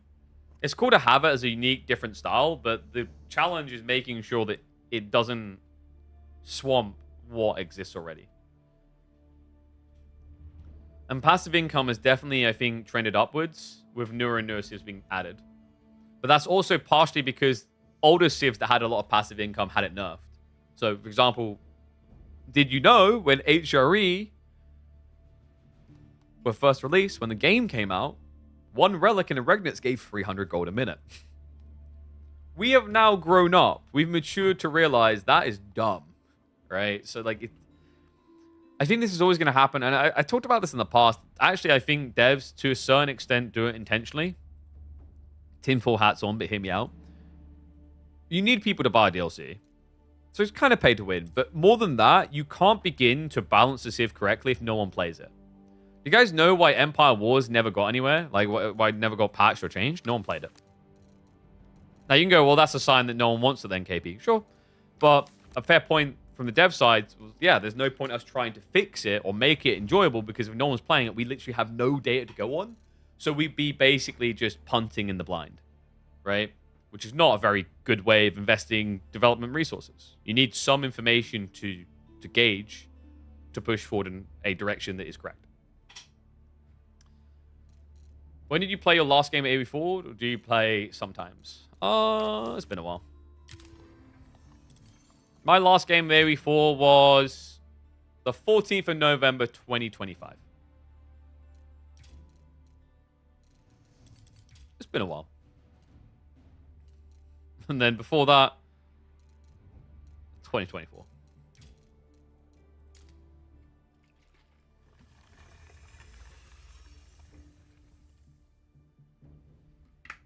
Whoa. At least died to Wallow. Agreed. Yeah, the game's kind of over, even if he gets the Wallow there, I think, with the Rams or whatever. But because the other thing is, even if you get the Emir Warriors, your Emir Warriors would immediately start decaying, and your opponent gets new Emir Warriors. So I think that's kind of why they don't really give it much credence. Oh, crap. We haven't got time to run ads, have we? High view. Not Pigeon's view? What's wrong with you? Should have a Caster's Cup. Could you beat Drongo? Drongo was quite high ranked. And I never really tried to strive for rank, so I'd expect Drongo to beat me. If we done like a Caster Cup with like several different genres, I feel like I'd take them all. As in, you know, holistic score, I'd win. Because I'm a sweat lord in a lot of different genres. But yeah, on AV4, I don't know. With some practice, I could probably hit the start of Conk. Although I didn't really think about that for a while. But basically, we had like a test of this on one of the previews a few years back. And I shocked some people by my ability to kind of play the game. A lot of it is just like the muscle memory and the instinctive element around like resources, etc. The micro side, things like that, I'm absolutely fine on. Because we played a bunch of Battle Aces, and I remember at the time people were like, wait, KP can actually play RTSs, what? Oh my god. Guys, it happened! Finally! He's been allowed Knights Templar. Welcome back to your daily dose of Age of Empires 4 for an absolute treat. This right here is the guy to watch. If you want to learn how to play Knights Templar, if you want to learn how to have a good time and not have to have fishing involved in the process, this is the guy to watch. And he's up against a fierce opponent. We head into Highview. B on the Shushi Legacy to try and deal with it. He allowed this through, folks. This tournament uses a snipe system. And going into this map, the alternate choice would have been Abbasids. B said Abbasids is more dangerous than Knights Templar. I'm intrigued to see how this one's going to fire off. The snipe on the other side, B was denied his French. Now, if you guys have not seen Corvinus play Knights Templar, he likes stone.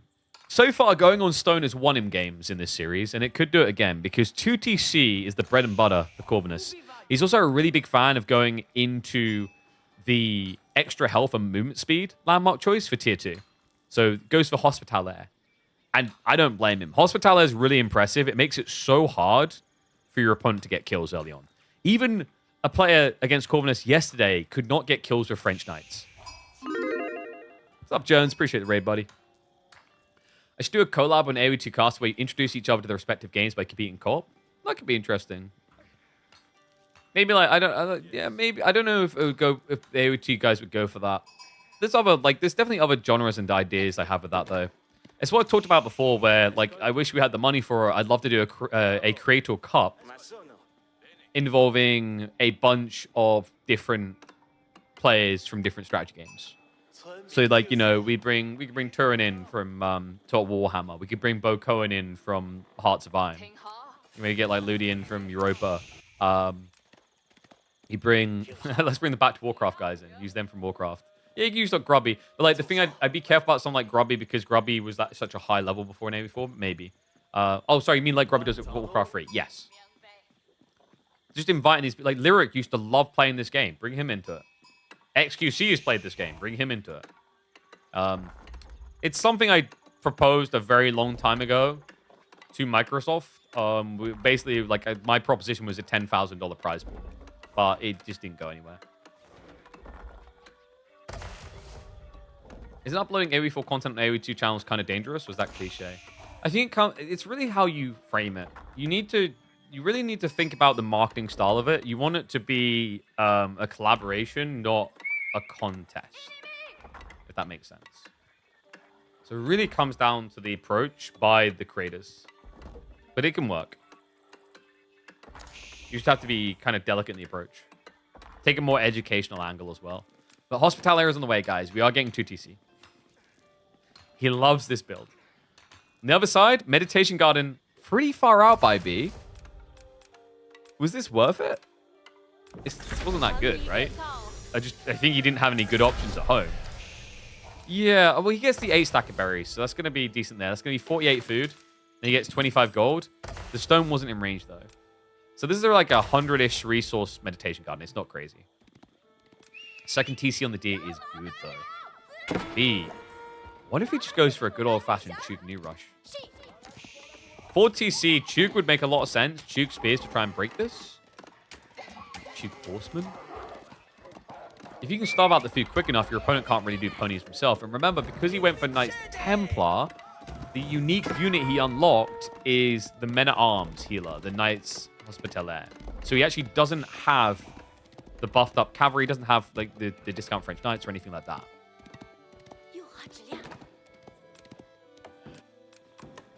I don't think AoE2 fans hate us. They hate you. No, I'm kidding. No, so like there's haters in every game. Dude, I was playing Deadlock the other day, and I had a guy on my team. I made like a point around Dota and the mechanics there in Deadlock, and he started making out like all Dota people are literal criminals. You get these type of people in every game for every game ever. You know, different strokes for different folks.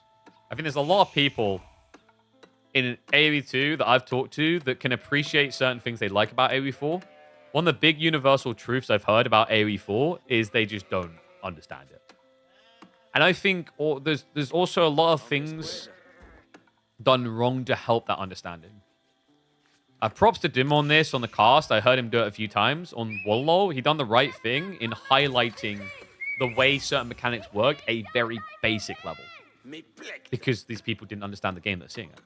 But also, just I've never been a fan of the way that observing is done in most of our tournaments. We're way too far out. The observers are good at catching the action, but they're not good at framing it.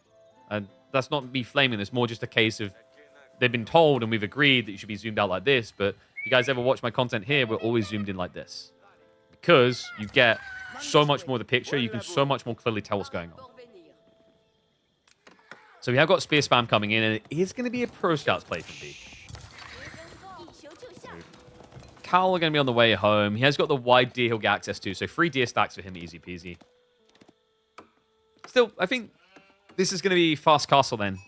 Because otherwise B would have been adding Chug and trying to assault the front side, so he's just going to try to escalate into Relics, which is a smart play. If you don't think you can break 2 TC in Age of Empires 4 quick enough, the thing that's really good to do is transition castle. Because the idea is in the early days, your opponent may have 2 TC, but he hasn't got a lot of villages yet.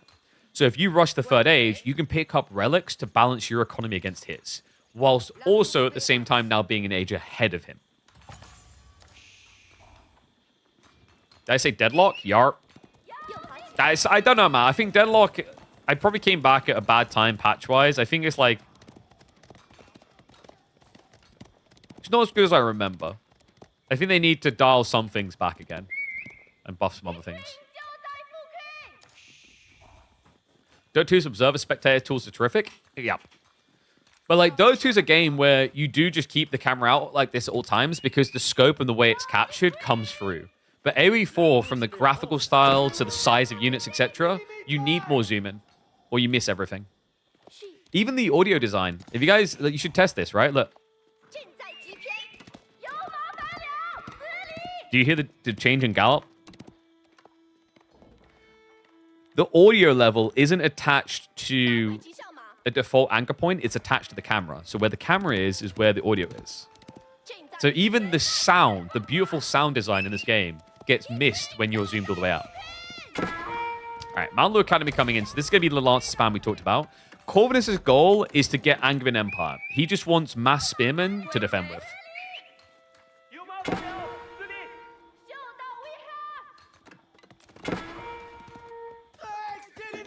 That's got a few spears coming out to contest, which I like. Unless you're Red Bull and have game sounds. Yeah, Red Bull does like their bass. I remember realizing that, listening to Kipchaks in Age of Empires 2 in Spain. They were just so loud. It's kind of cool.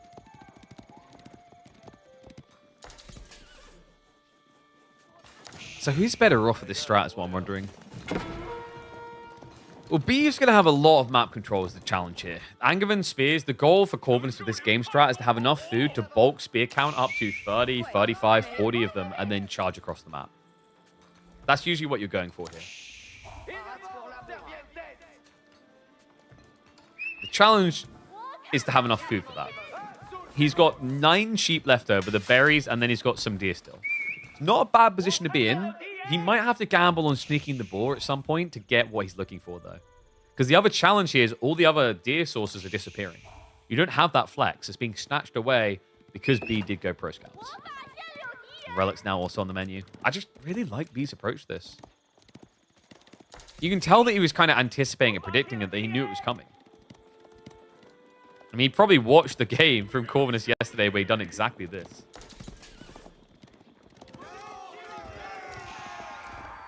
Corv. Secondary TC? Yeah. The UI doesn't show on the secondary for some reason.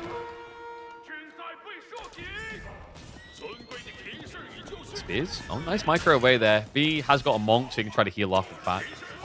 Gets a sniper, gets access to another relic. Angevin spear production has just begun. KT gets some food out of wood. Yeah, but because you're up against raw Lancer spam, you don't really have a use for the wood right now. You could add in farms, technically. But he hasn't even started doing that yet. Remember, you're against a Civ that is not only gathering from a better food source with the deer, he's getting 20% more in drop-off. Veterancy for archers just got queued by Corvinus. Which is interesting because B has done nothing but add in knights so far.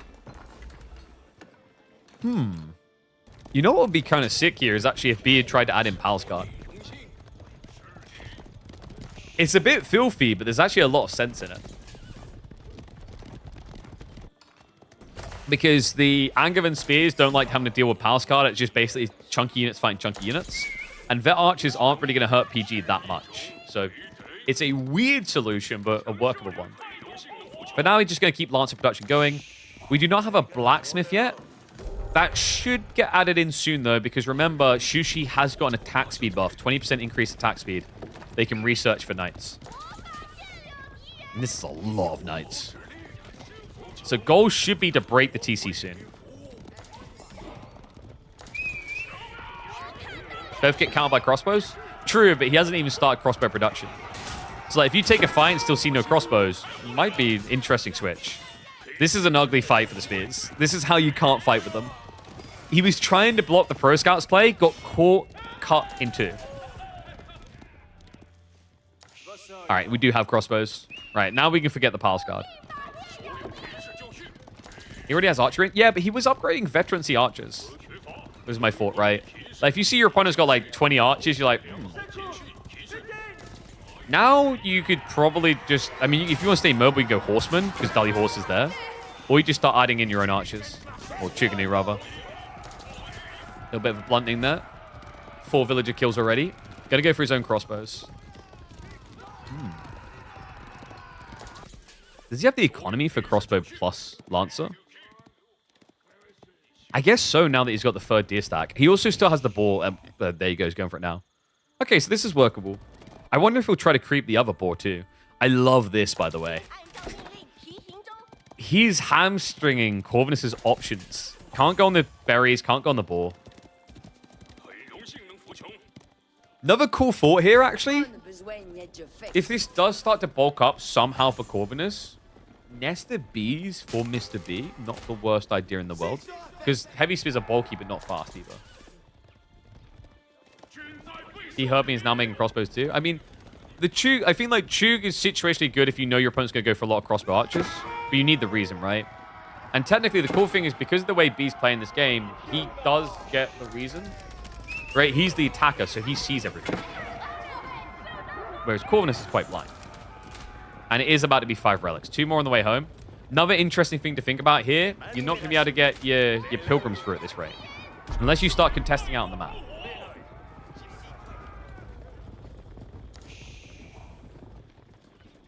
Most logical to make crossbows? Yeah, this is like the bread and butter normal thing, right? Like when you're against... Usually we see this when you're like Lancer crossbow on both sides, right? But I think in this situation, if B didn't have access to the extra food he's able to grab on the side, maybe you have to go a bit more budgeted. That's why like most Chinese players like the idea of spear crossbows because it's so expensive to do Lancer crossbows. But his lead is just so big, it's impressive. 8 worker kills now.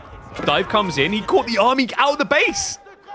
He doesn't need to fight them, he just needs to dodge them! I think he's got him. By the long and curlies. This is not how Angevin Spears win. He keeps getting caught out in the open where he gets surrounded. He can't hold a small choke point. Villagers on the farm's now going idle. He only just transitioned into these farms. Mouth to beak! A kiss of life! But right now, it's a kiss of death! Spears finally get home, but too little too late. He has got the textiles, so 98 HP on the villagers, but that is still not stopping B from disintegrating that worker lead. Crossbow's also now here. Even if he loses lances, he wins because of the ranged. That's game. Last time Corvin has done this in this series, he lost 20 workers. We won't even get to that point in the sheer fight. He'll just throw in the towel. B is just so switched on. Oh, man. What was Korf trying to do with that army placement? I think he was rotating towards the boar because maybe he looked and saw that it died through the fog. But it's such a reach. Like, this is the thing about Angevin Spears. Angevin Spears is like weird. It can work, but you need so many like an insane quantity of them because you need to be able to defend your base and then slowly move across. You know, it's weird. Clean build, easy game plan.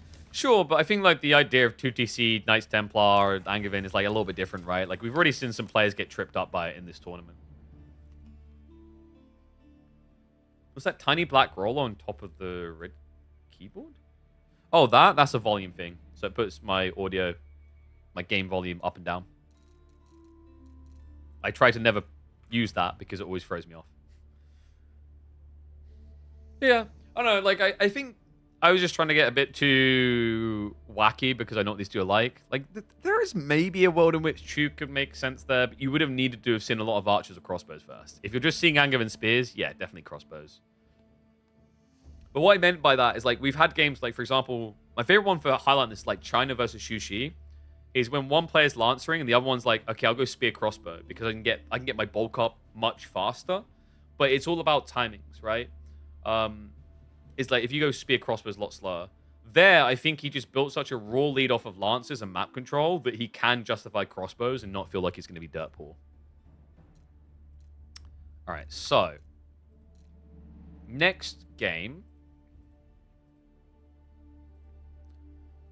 Corvinus chose Order the Dragon Ayyubids, Order the Dragon Sniped. B chose Japan French. Finally allowed his French after being denied it 2 times this series so far. The boys are getting in the lobby now. I'm going to run ads. If you guys don't like ads, you should subscribe to the channel to support us. Thank you, thank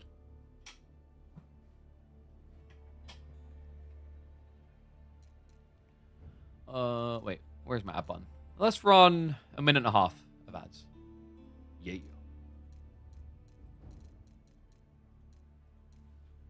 Whoops. It's accidentally pressing a button on my keyboard. What's up, PhD? Good to be back. We'll see how it goes. Don't want to promise the world and then deliver less. We'll see what we can build this time. We break down our humble village, and now we shall try to build the empire. That's very poetic. Yeah, I think we might go live tomorrow. If not, I'll go live Wednesday. Actually, no. Ooh, I need to double check. I think Emma said she works Tuesdays and Wednesdays now. I think. So those might be the challenging days. But she gets back around 2 or 3 p.m., I think. I'll figure it out. If you guys haven't joined the Discord, !Discord, I post out when we're doing things there anyway.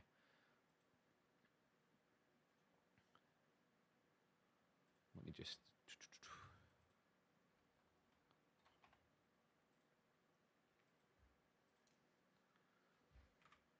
Bishop isn't bad for a new start. Every 4 community is hungry for casted games. I guess so. Well, like I said, we'll see how things go. I need to just basically... I want to try and avoid just getting to the point where I'm just doing it to do it, if that makes sense. You got to be like, okay, so what... Like, you want to plan. You know what I mean? A plan. So that was the refreshing thing of breaking the cycle, is like I get to go back to figure out what the plan is. So it's not all doom and gloom or bad. What's up, Infernal? Appreciate the sub, buddy. Thank you very much and welcome to Swarm. All right. Shall we get ready to roll? Do we have predictions? Let me get that sword. No, not stream together. Whoops.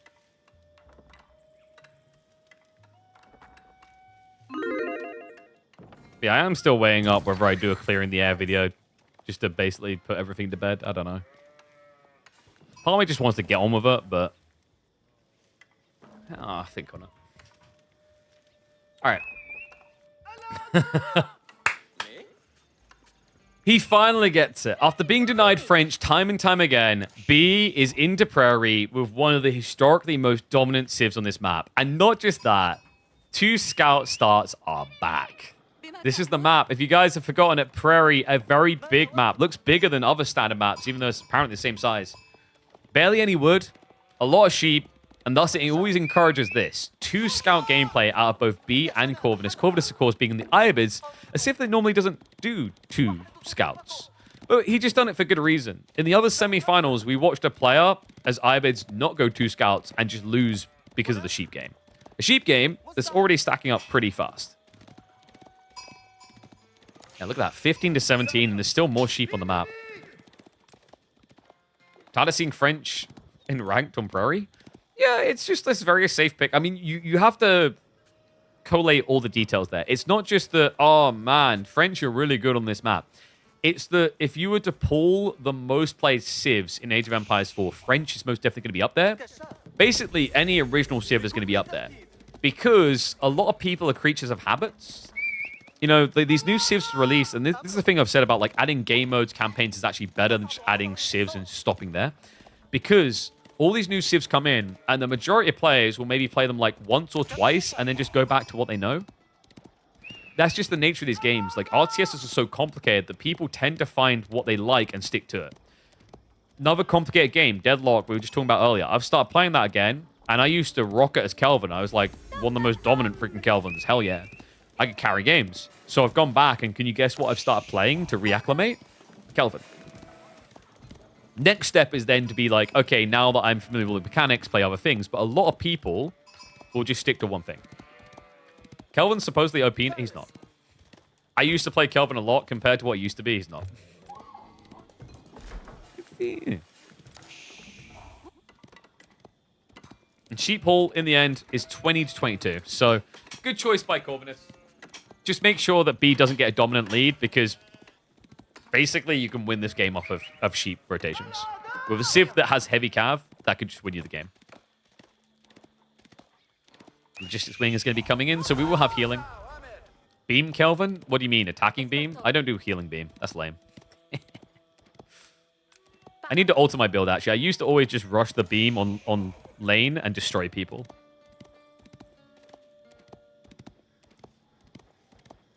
We're getting Vikings later this year, so you'll like Vikings? Will I? I don't know. We'll see what they got. I don't think I'll play the new Civ much. Well, I don't play much. I just cast much. But like, I don't think it'd be up my alley. I wonder, though, what are we going to be seeing on the opening? Corvinus, he could add one Desert Raid is pretty good here. The alternative is you just rush Castle. There's a really good build for Ayyubids up against French here, where you just naked Castle. I know, very complicated. Made it sound like someone revolutionary. But the idea is, because of the Loggy Wing, you just put your camels on each side of the gold, and the knights can't actually hit the... They charge in, they hit the camel. And they're not going to kill a camel unless there's 5 of them anyway. Definitely looks like he's going for Castle.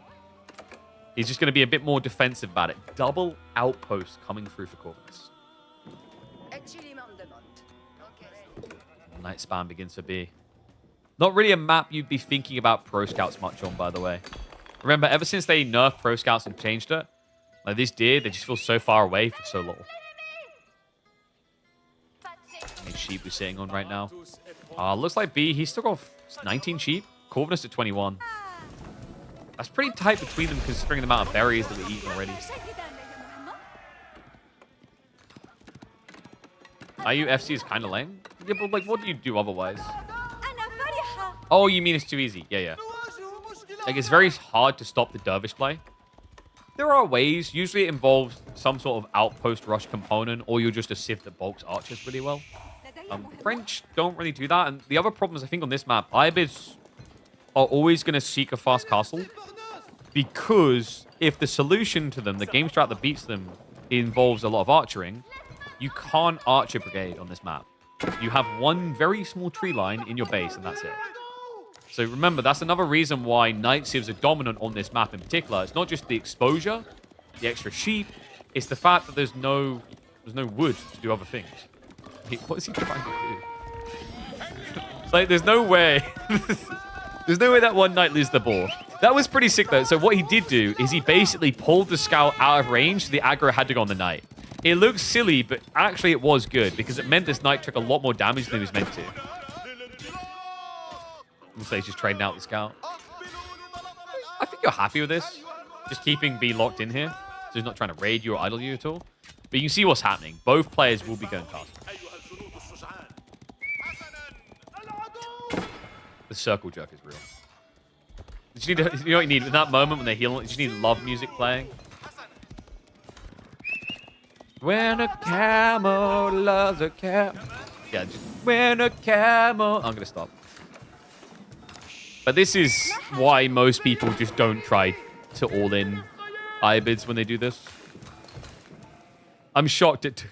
Like, I'm shocked when that... I remember that change came in. It took a few months before it got taken seriously. I was like, no, I feel like AoE healing sounds pretty broken. And then, funnily enough, Anatan, I think, was one of the first players to start trying it on ladder, but he had, like, a different approach where it's for the fast castle build. The thing about the same biome getting used on every tournament game, I think it's boring and it's a bad way to approach tournaments. The problem is that, like, you're just like, if you think about map design, it's very hard to be super wacky and out there and different. Like, you go from a dry Arabia to a Lipony, they are different, but they are very familiar. So you need the biomes to create character. The problem is the way biomes function in Age of Empires 4 and the way they're designed is not a way that I agree with. And that's they aren't reliable biome to biome. In fact, most maps seem to have been tested on 3 to 4 biomes max, from what I can tell. And usually their balance is designed around that. That's why when you play on the ladder, you do get different biomes, by the way.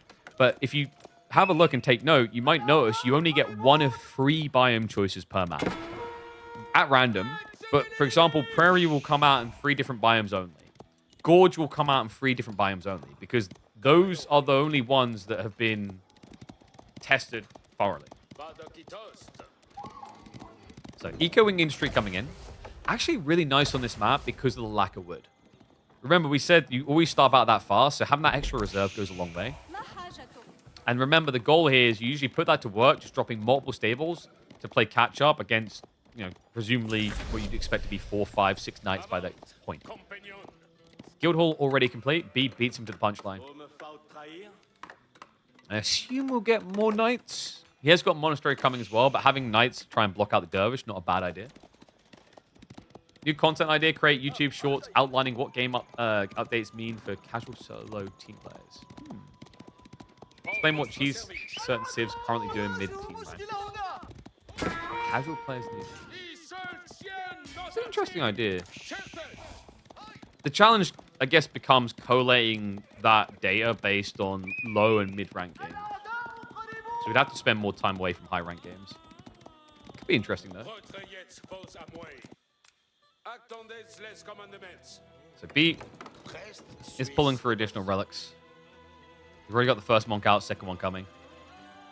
Like, this is kind of giving me a flashback. Anna vs MSN Tape 2, it really feels like that, right?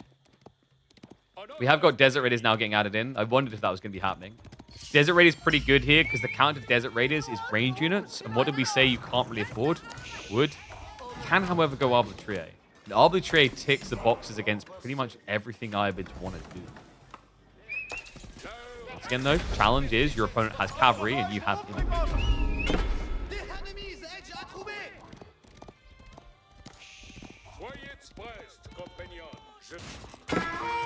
Desert Raiders, great fight for them. B was really cheeky there. He tried to get another hit in, almost actually cost him the knight. Desert Raiders will not get the finishing touch, though, so well played. B just kind of milking it as well, going back in for an extra clap. So Arbitrary production has now begun. Relic game is looking interesting. 2 relics now picked up for Gorf. This one should get denied. It's too close to a heavy knight, right? Should get denied? Definitely, right? Well, the other knight is pulling the Desert Raiders, so I would imagine so. And these are vet knights. Like, this is the difference. If these are feudal knights, eh. But vet knights sting quite a bit harder. So second relic to be secured. Third one being grabbed as well. Although wait, what? No, B. I think that was a misclick on the group. He brought the Desert Raider all the way up here. Oops. Dervish hanging around to heal up. And wait, no, did he? No. Is he gonna miss it? Come on, no way. There's no way. How did he get away with that? Unbelievable. B looking like he can win the relic game. There's a lot of focus on fighting over here. Dervish is being brought low. Arbitrary did come out to play, but maybe regretting that now. I can't believe he snuck that relic. Desert Ray's problem here. You see what I mean about having to switch infantry? Early on, it just feels like a death sentence.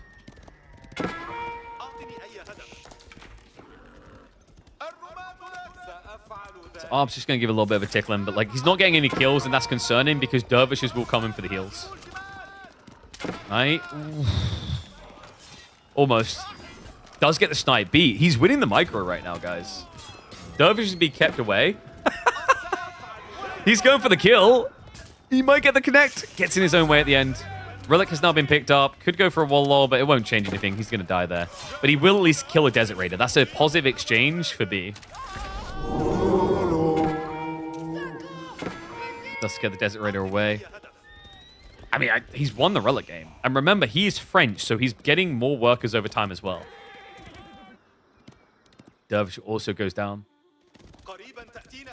Corv is just raw DR. Only Desert Raiders.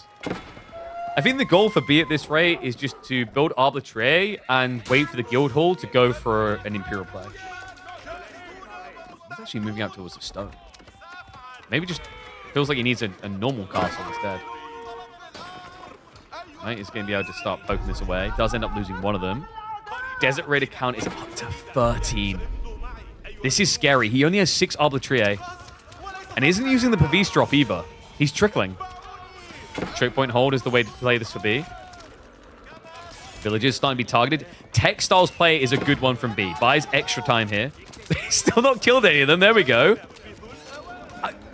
I mean, he gets some worker kills, but was that worth it?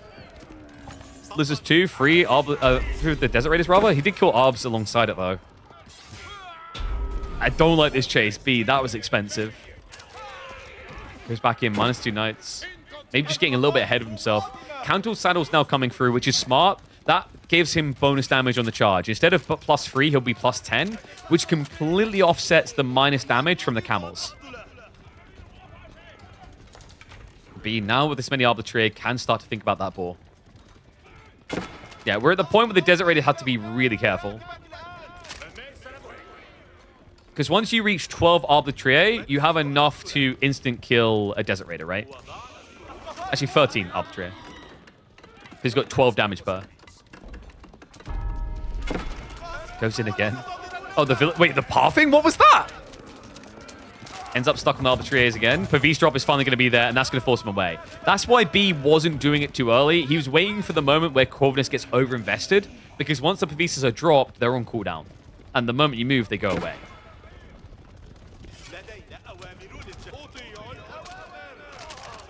Love the fact he's got the healers here too. Problem is, he's not really healing. He's at risk of being brought to heal. Desert Raiders into melee mode again. Good split there. Range plus melee. And you have to be into a range format in the right moments here because melee is going to get reduced as well due to the Gambsons. Goes for the worker kills instead. Arb count is fairly low here. The monks are also on a coffee break. Wait. They're not even healing! I don't even know what they were doing, but props to Corvinus. Strikes back. Desert Raiders win Wallalol. Desert Raiders win game 4 here. I mean, like, we're just going to get him nerfed at this rate. Game crash? He was still doing things. He was still moving units. So I'm not sure it was. Yeah, I think he toggled auto healing off. So they were just standing there doing nothing. Whether it would have made a difference, not so sure, because the amount of Desert Raiders was basically insta-killing in some cases. How do you counter archers? Archers is difficult because of the map. Remember what we said about that map. That map does not have much wood, so wood as a priority resource doesn't really work. I think the problem there is B, hemorrhage too many Arbitrary fighting over the first relic, and then the follow-up defense around the stone was a bit questionable. Once again, I feel like he lost too much there. So yeah, I think in hindsight for B, what it was is early on he out-microed his opponent, but then later on he kind of threw that away.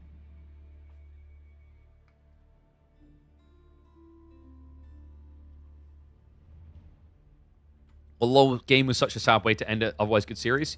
Yeah, but it's like I said about this before with the design of drafting systems in general, but Red Bull's had this a lot as well. When you get to the deciding game, and Ayyubids 2 has this a lot as well, the outcome feels very obvious to the more experienced players, which is sad. There's no easy solution to that either is the problem. Okay, so deciding game. B drafts Delhi Japanese. He's given the Delhi. Corvinus chooses Abbasids Order the Dragon. What is this draft? He's got Abbasids. Abbasids versus Delhi. That's usually not a very fun time for Abbasids, historically. Historically, I think that's one of the most consistently worse matchups, if I'm not mistaken.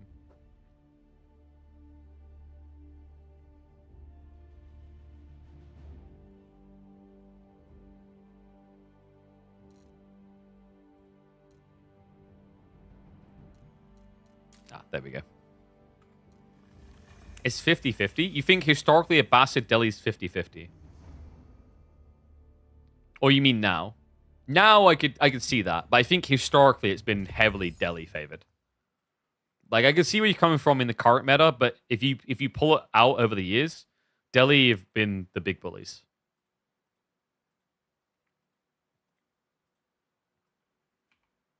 All right, B Corv.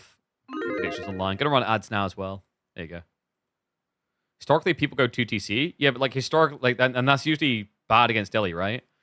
Unless you get like a crazy spawn. It's really hard to get away with 2TC versus Delhi. At least have allowed another Civ draft. The map ban system? Maybe. You've always had a 50-50 of your playstyle.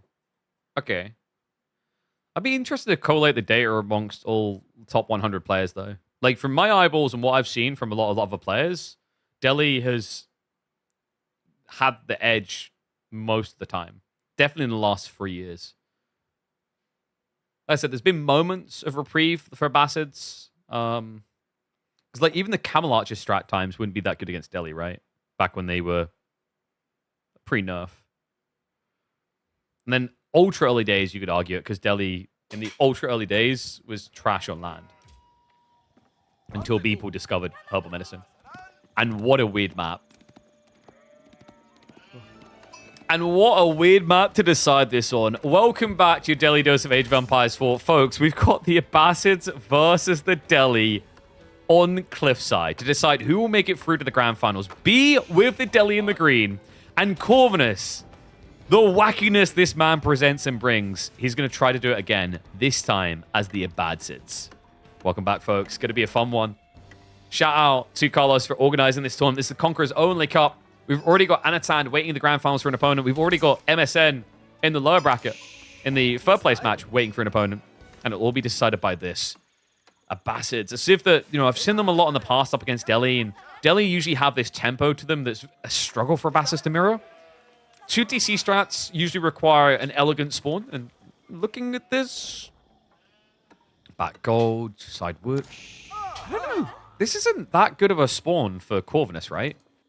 A lot of the resources exposed out on the side, no tree line to buffer it.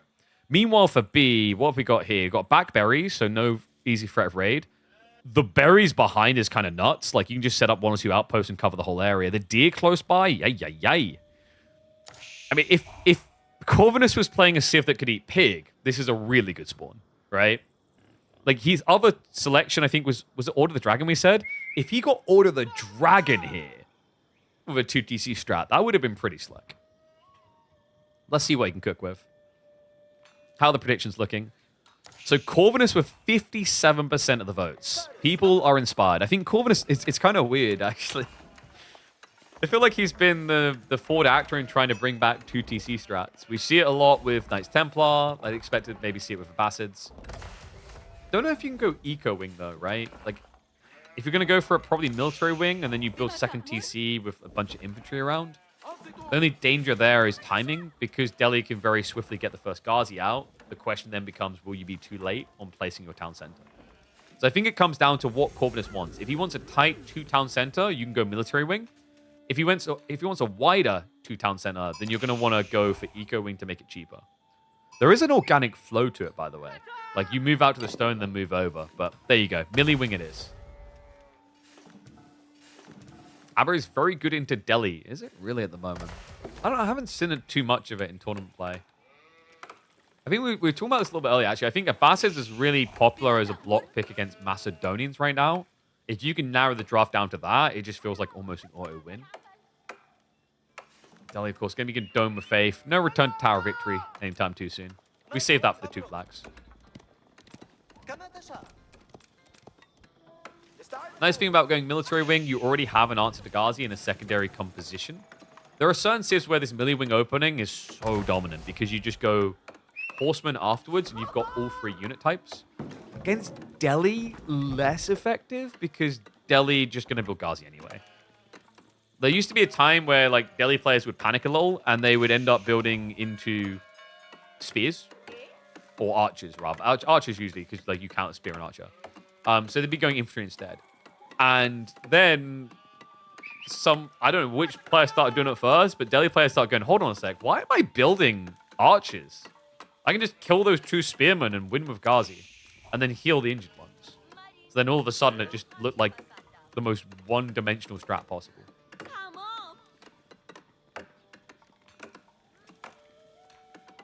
If you think you can just leave AU4 then come back and I'll instantly start watching and be totally excited, you're absolutely right. There you go. That was the debate all along. This is FOMO. I'm just going to like disappear for another month and then come back again.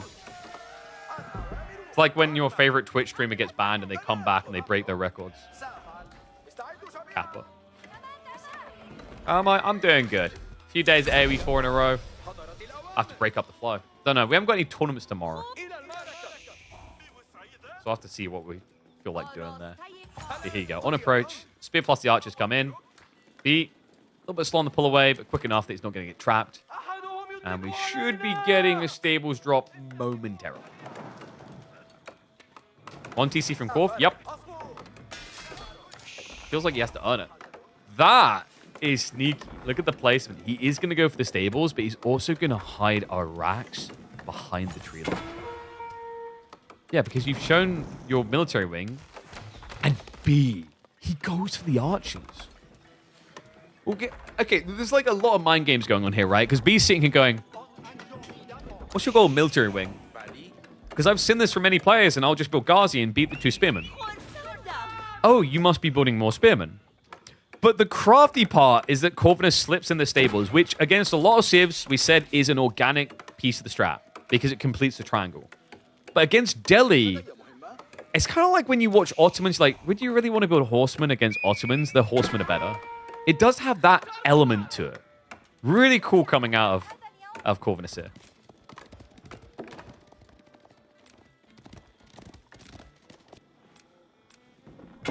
B. It's going to add in the Ghazi now. I'm going to say the crazy thing, which is... Okay, now it's fine. I was going to say, if this was like going to stick with just the 2-unit comp, like in a weird world, B would have been better off with spear archers, but this will work out now. What really matters is the sheep. 5 sheep advantage ain't anything to slouch at. That's 30% more sheep to you. Actually, more than that, right? He's head. Yeah, about that. So the reason that's important is both of them have berries. They have the same amount to attribute to them. And what this does is that it then comes down to who's going to have to come out of the base sooner. Now, what gets interesting is Abbasids balance out in a cool way because they do get cheaper villagers, yes. But they should still, at this rate, have to come out before B will. B, I'm being a little bit careful here. The Scholars... Let's not do this again. Last game, he turned auto healing off. Got to be careful not to have that happen for a second game in a row. And Villagers, he actually gets the snipe on both of them. All right, cool. Korv isn't just a player. He's a vibe right now. What? Double kill against Delhi. A delightful sight for anyone who's sick of this Civ dominating them. Continues to push in. Scholars essentially frontline. That's good, though. Corvinus is trying to snipe down the Scholars. That takes a long time. No pro healing, though, so it's going to be -1. Well, they're fairly cheap. And the Ghazi are getting access to the back line. So Corvinus, he may have got the worker kills, but now it gets a little bit expensive on the retreat. Extra Spearman coming in. Will snatch one. He's going to get a second. Wait, what? Okay, good pullback at the last second there. Ghazi will just resume. Korv actually isn't 2 workers ahead, though. He's only 1. This is idle time calculator, right? Yeah, I guess it is. No. Yeah. It looked like it was off for a second there. So, yeah, 2 workers ahead. Blacksmith tech now coming through. We have got Pro Scouts casually on the way. Blacksmith drop is there for B. but he hasn't queued any technologies yet. A little bit worried about that. Other thing to keep in mind is if Corvinus can force this into a full triangle comp, i.e. they're both building all 3 unit types, military wing comes into its own at that point. He's already got the boot camp, which is making his archer spears a bit more chunky. And finally, we do have the Undermesh queued up. So 2 minutes away. That does give a window of opportunity here to Corvinus with Steeled Arrow. And he has now snuck out onto those food sources. So good timing. He could have waited in his base a little bit longer, but the idea is you just took a decent-ish fight. It's not going to get better if you wait.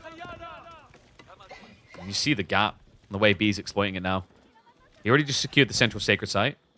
5 Ghazi in scaling. Could he even think about going for a secondary? Already on his way.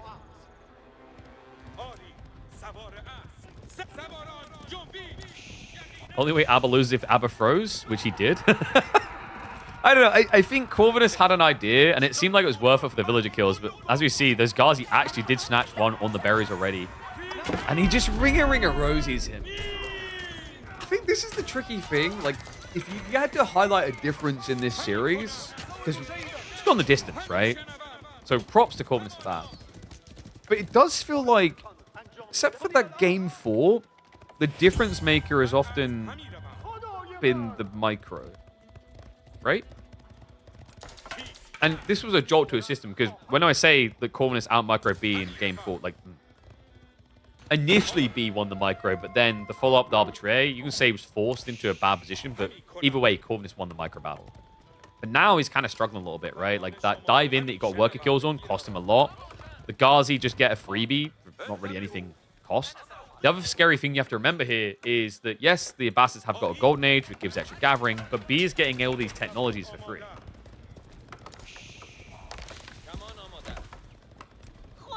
That's always the frustration around Delhi, because then you're like, okay, is he going to go for an all-in off the back of that strength, or is he going to use that strength just to hop skip into the next stage? These are both desirable things that Delhi can aim for.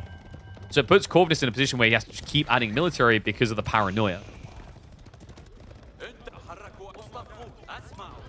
And of course, MSN's a big Corvinus fanboy. Look, he's playing Abbasids and spamming Horsemen. That pretty much ticks every box for MSN. Like, MSN is like, one day I want to get married. On his checklist, that's what's there. This dive is not what should be there, though. That ain't it. No, I think Corvinus was expecting less military. Ghazi do surround him. Forces the fight. Spinman count is low. That's going to be a wipe. Could even get the Scholars moving forward. They're a little bit far back, so the Ghazi aren't healing. Nice micro towards the end there. Because the problem here is once you end up Horseman only, Boot Camp does nothing. And you can just see the way he's milking this. He keeps pulling the Ghazi back at the verge of death. Sick micro coming in from B. Keeps him up at 8 Ghazi. Meanwhile, Corvinus now down to 4. And he ain't a God of Thunder in this one. Yeah, fair to say B is a mile ahead at this stage. There was another worker kill in there, and I think actually B did have some idle time extra. Both of them did, actually. But the problem is, when you remember the Sacred Site control that now B can take, that's going to inflate the economy. That's going to give him a lot more value. And we aren't even at peak Delhi in the Feudal Age yet. He still has other techs coming like Steeled Arrow. Like, that's the crazy thing to me. Remember, B took and won that fight even though Corvinus had Undermesh and Steeled Arrow, which means the archers of B weren't really doing much once the spears were gone, right? They weren't going to trade that well against the enemy archers. They weren't going to do anything against horsemen. B had to micro all those Ghazi optimally at the threshold of death to get the win like this. And the win is big. 40 to 13 military now. Thank God I just closed that cup, so I almost just spilled drink everywhere.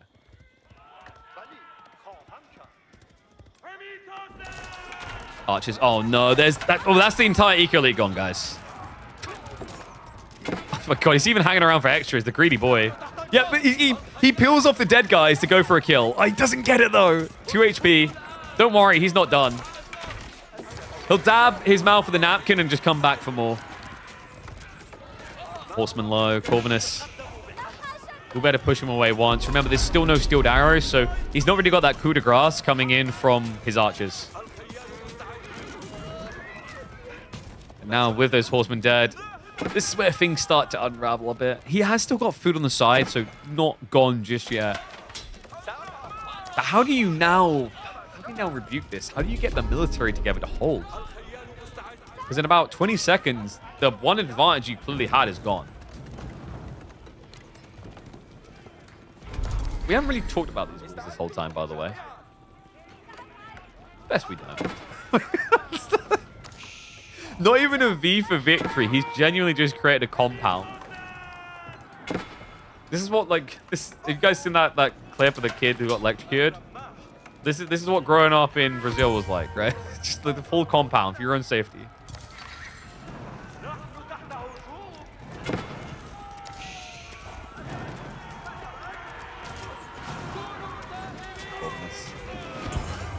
Has to come out to defend. Villagers are in trouble now.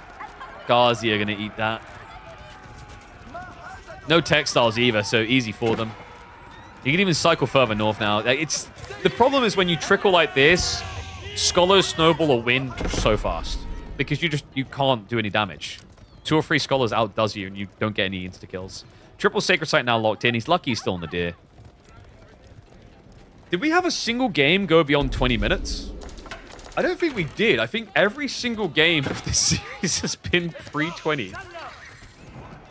Neither of them seemingly liking either the mid or the late game. That's actually quite funny. Oh, man.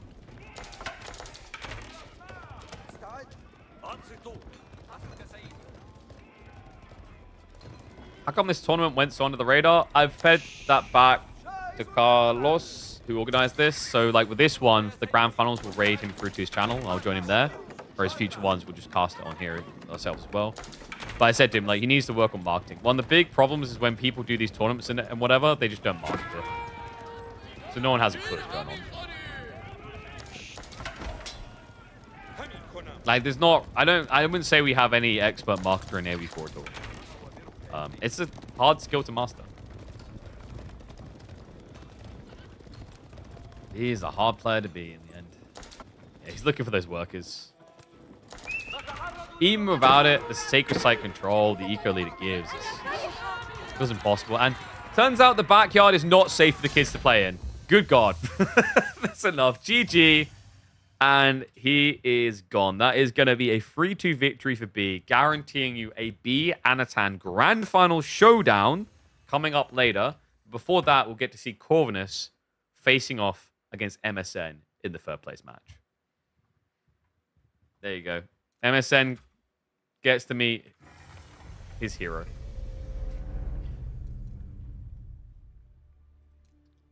All right, let me see if we actually have them already drafting, because we should.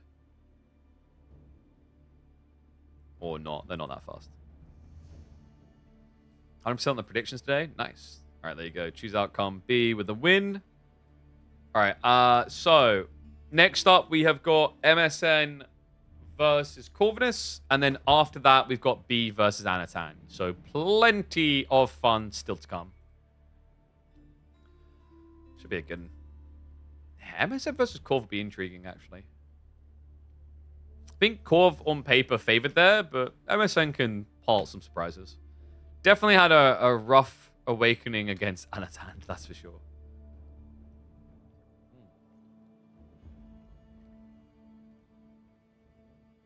Did I miss anything in chat? All right, let's see. Just checking if the boys have the draft ready.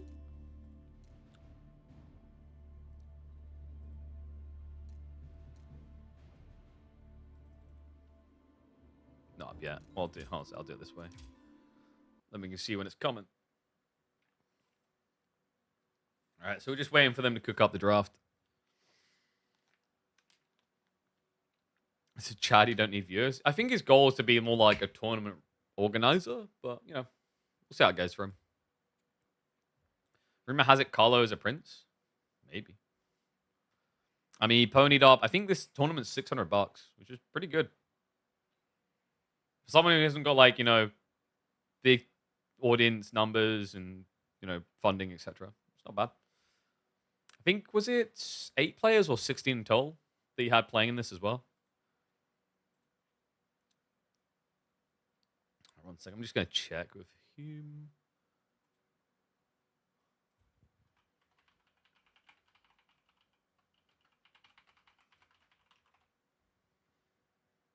He did one for each rank, gold to Conqueror. Oh, yeah. I think he said he's got a 2v2 tournament coming next weekend. A little bit of a tricky timing. I don't know if we'll be able to cover that one because the EWC is on as well. It's just tricky to find like the timing right. There's been a Discord set up in the past so that people can have info on other tournaments, but like I don't think there's a calendar. There's the official Microsoft calendar, but I don't think there's an actual AoE4 tournament calendar, so people don't take a crap in each other's litter box, you know? Gonna raid him later? Yeah, we'll give him a raid later. So for those like the way it's gonna play out, we'll cover you all the way up to grand finals, and then because I want him to, have his time in the light for putting this together, putting the hard work in, what I'm gonna do is I'll raid through to him for grand finals and then hop across and co-cast with him. I think it's a BO5 finals as well. I'll have to double check that though. Yeah, hopefully they're just quickly getting a drink and then getting on with it. Here, what I'll do as well, put the music back on for you. I'm gonna run ads now so that we don't have them. Oh yeah, the draft just kicked off. So I'm gonna run ads now. Go get yourself a drink. I'll run 3 minutes of ads so that you don't get them again. Then I get money. So much money from Twitch. I'll get a whole $1. Like, I'm actually not memeing. It probably is the dollar. Oof. He should have started from gold and up and let people know about it. Yeah, but this is what I mean. People just don't understand marketing. So, like, for example, I gave Carlo this feedback. I said to him, because he has a YouTube channel that's fresh as well that he's trying to grow. It's a completely different name. And I went to him, it's like, you just need to choose what the name is and change it. Because that's your brand right there, right? It's like if I was called Killer Pigeon here, but I was called, Flappy Penguin on YouTube. You guys have no clue that the two are interlinked. MSN beat Anatan? No, Anatan beat MSN. This is the 3rd place match. The grand finals will be after this one. $1 a day keeps the debtors away? In this economy? Isn't the minimum wage $15 an hour? Is it $15 an hour?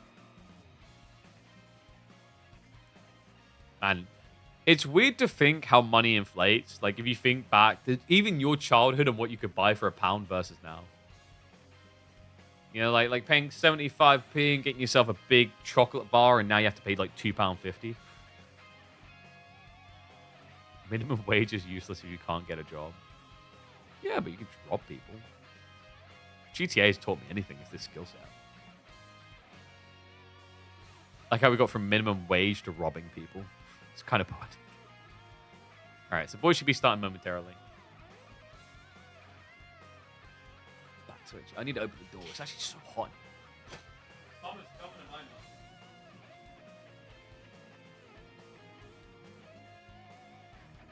Like weird. A little bit earlier I had the heat running. Now it's like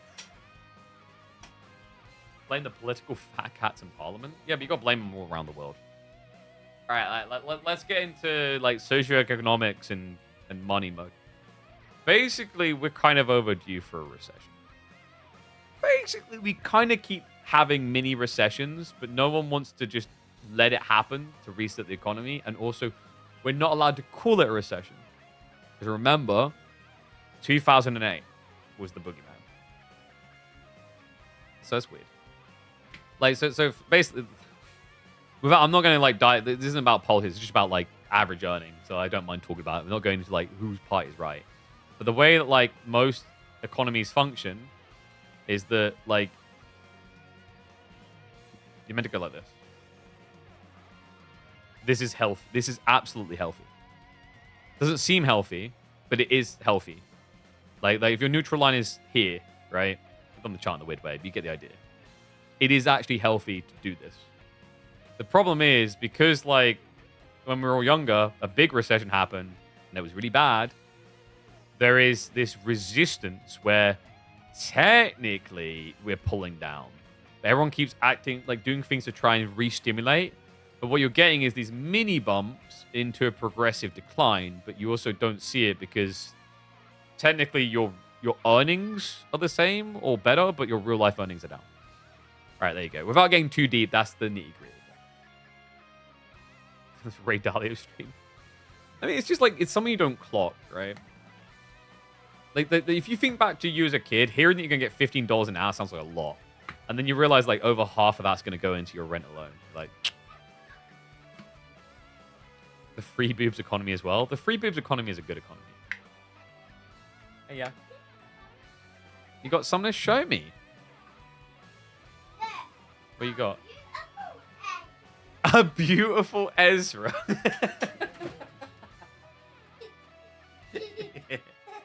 Hello. Hello. Me and Mummy just want to see you and Ezra. Yeah? We Here's another thing that gets expensive. These. I just want to give you a cuddle. Here. Yeah, to do it. My lips are fine now. I give you a cuddle. What do you have for dinner? Did you have your tuna pasta? Oh, Did you have your tuna pasta? Yeah, tuna pasta. Yum. Oh, Daddy had to have a frozen pizza because he had to get to work. Look. Yeah, you can't. Lollipop. Freya, who's going to win this series? Blue or yellow? I think yellow because I want to. Look, I got a yellow pop. It's flawless logic, really. All right, there you go, guys. Corvinus is going to win. Why is Scream's not on? Because stream's not on yet. We're getting ready. Yeah. Yeah. Ez, don't press the buttons. No. Now I press the button. You did, didn't you?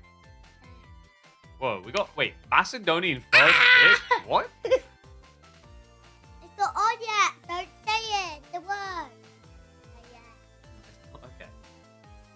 Well, I don't think Ezra's going to stay still for long.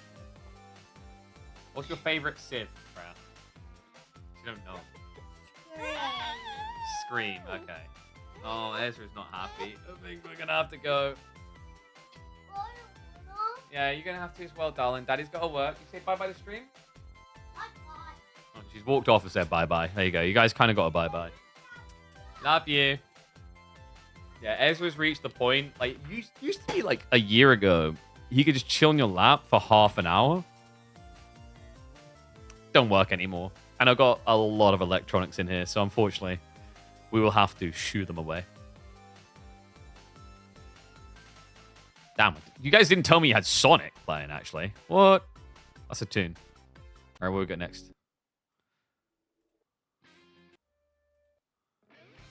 I am a sucker for Dynasty Warrior tracks. Like, come on.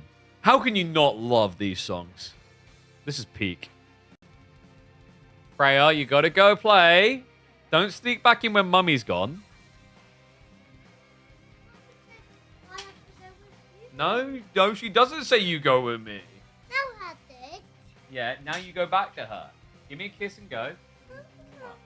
Off you go. Give me a sec, guys.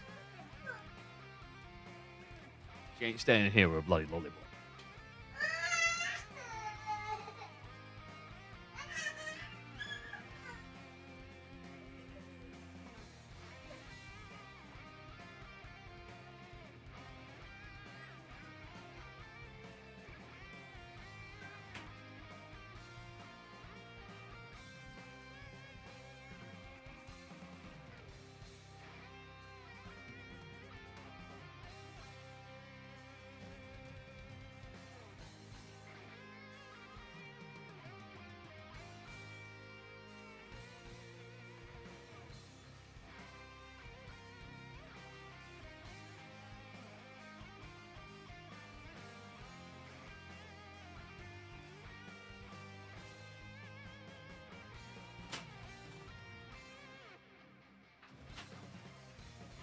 All right, there we go. Ugh. What is this draft? I mean, it's Corvinus. I expect Knights Templar here, but Macedonian Dynasty first is kind of wacky. Let's see.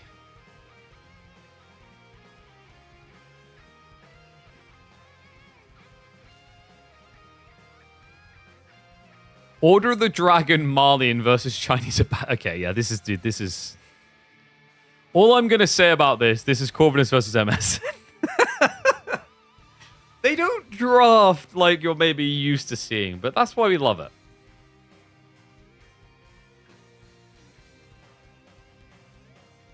Let me just reset the scores as well. That's kind of the thing, I think, in a way. We don't have, like, enough players at the Marine Lord level. Well, we have a decent amount, but to my point, like, in terms of, like, you don't have that many different circles or bubbles, right? So what that means is you usually come to similar ideas on the potency of certain civs, with some exceptions occasionally for, like, S-tier tournaments. That's why I want more and more players competing and more, like, regions coming up into their own, because it just gives you all these different little hubs, right? And you develop in a completely different way. So then the whole idea is you get to this approach of everyone having their own comfortable signature style. And we do see that shining through sometimes, like, for example, B and how he likes to pick and draft. But yeah, like, at the highest level, although we'll say this guy's best civ is this or that or this, there's definitely, I think, a lot of overlap in the drafting strategies and what they want to do. That's why I'll always cheer on meta disruptors. I love meta disruptors. Because they completely flip, reset, and readjust what is or isn't viable.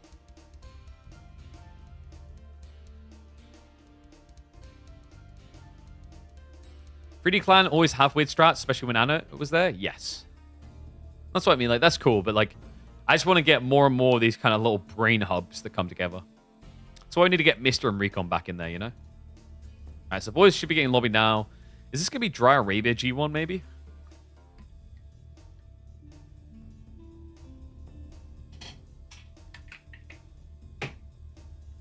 That thing's a bit weird. It's cola flavored, but because it's not fizzy, it's flat cola, you know? Which I usually don't mind flat cola. It's different for some reason. Is that a thing, guys? Like, you know when you have, like, fizzy drinks and they go flat? When they're flat, they still have something different about the texture and everything else to them, right? BC says, always don't try to reinvent the wheel. I mean, like, that's a style of player, though, right? He's not a meta setter. He's, like, a meta perfecter. One sec. Freya's coming back in.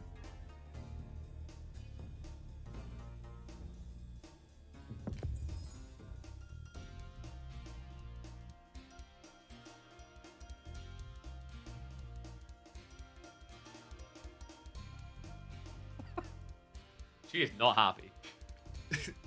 She opened the door. And I'm like, I already know what she wants. I go, Freya, no, go play. And then it's just like the look she's giving me, as if she just had the biggest smack bum. Bless her. It's because it's cold outside, which is why Mummy Emma doesn't want to come out. All right. I'll see if I can squeeze some more ads in before this begins, just so you guys don't... Like, basically, the way it works is if you keep spamming ads at a certain point, it accrues additional minutes of no ads. So, like, technically, if you can, as soon as possible, spam 3 minutes, 3 minutes, 3 minutes, whatever, it should add hours of no ads up. I think it still works. I don't think they ever changed it, so it should still work that way.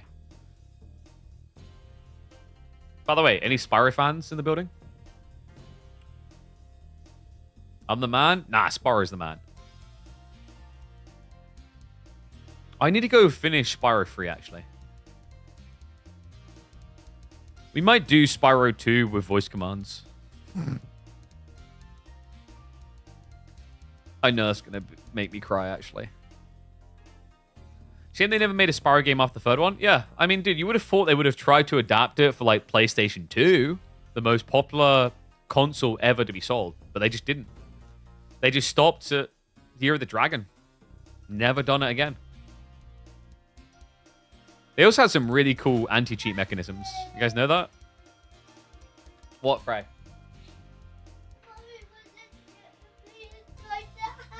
Mommy won't let you inside the house. That sounds like a stretch of the truth. Let's go open the door for you. Be right back, chat.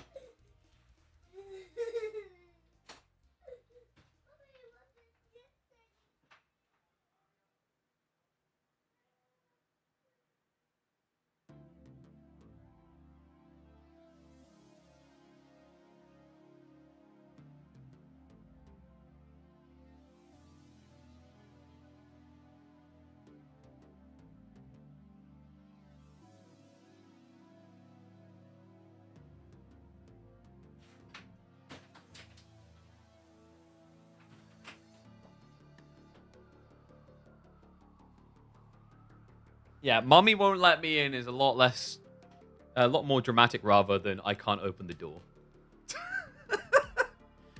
I mean, no, this is good. It's just the ace up my sleeve in case we ever become single parents. Don't know why that would happen, but you always got to keep those ace up your sleeve. Maybe I suddenly start balding at a rapid rate and she decides she can do better. But then I'll always have that. Mommy won't let me in and it's cold. All right, I'm going to run 2 minutes of ads, guys, so you don't get them in game. Here you go.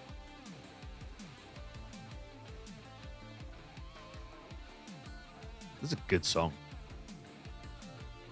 So which map are we going to? It is Dry Arabia, yeah. Thought so. Abbasis versus Order the Dragon. Is this just 2TC on 2TC? You have turbo? Ooh, look at you, Mr. Fancy Pants.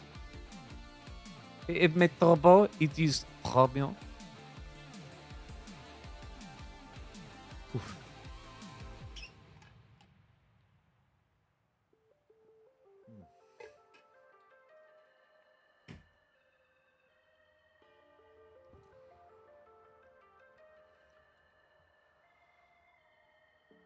Just trying to think actually what I'm going to eat later. Dude, I don't know. Like, I'm on this new diet. And this new diet is meant to make me less hungry. I'm more freaking hungry all the time. It doesn't work. Which is annoying because the food we eat is more expensive.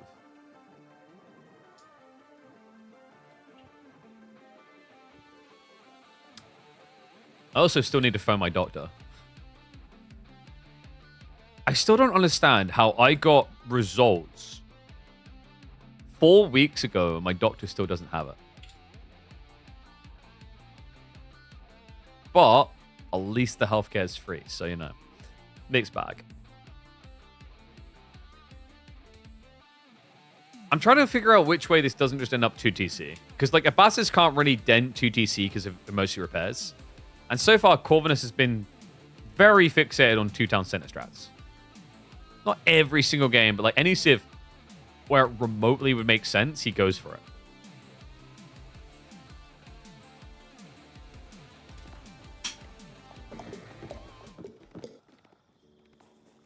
All right. Where am I at?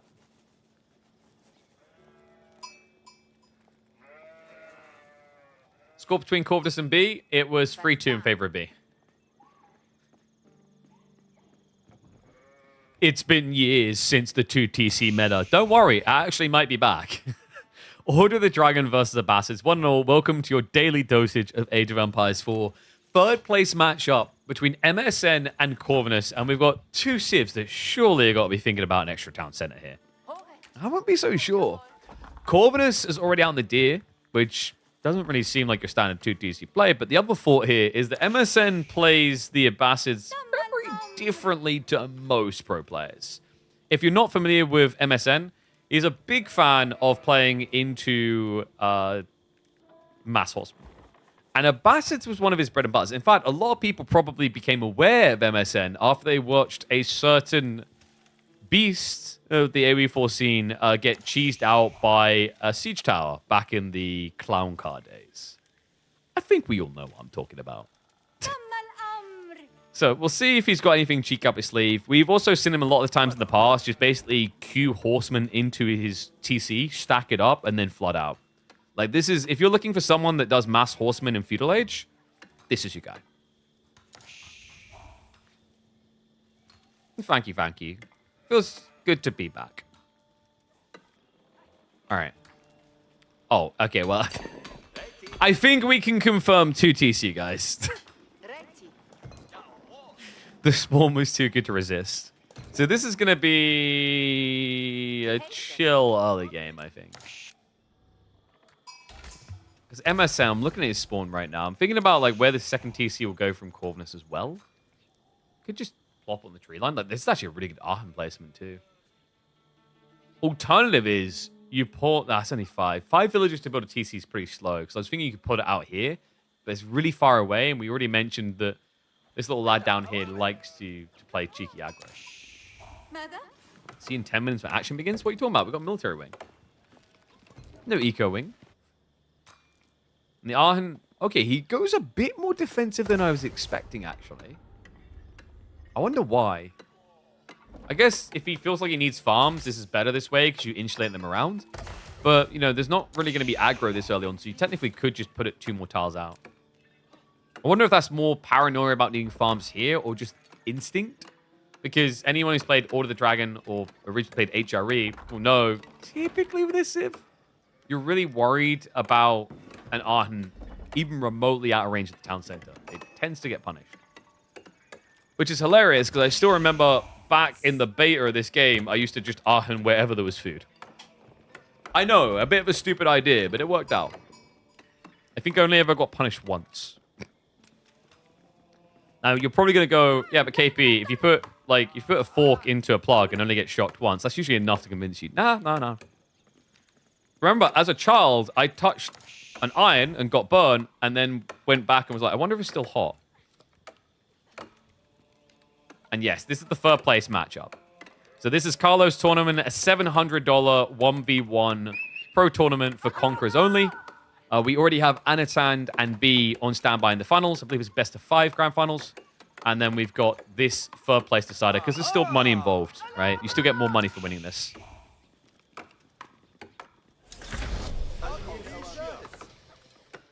So Tech Up coming in, and it is going to be an immediate stables drop. I wonder if you just... I mean, this is the thing. If this is any other Civ, I'd say you go for a Ram, maybe, because he's being so greedy, but you can't really do that against All the Dragon. Ram plays are really frustrating the timing because of E-repairs. So with Rams, you really need this consistent, constant pressure to justify it. And looks like we got a crash, guys. All right, we're going to have a remake momentarily. Nah, let's call the game at 5 minutes.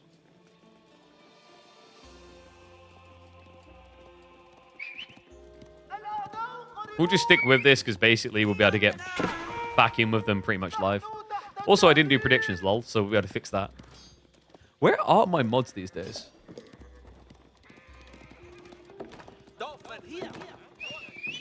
I wonder what caused the crash. Just imagine if it's touching the town center. Oh, he did go for the interesting placement. Could have been actually hugging the tree line, just the drop-off, but I think he once again wanted it in range of the TC. Not you pinging it, so it was your fault, you piece of crap.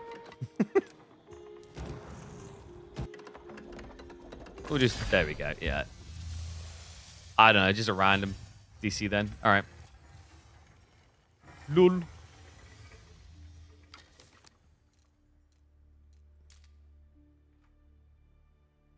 Alright, let's try running that back again.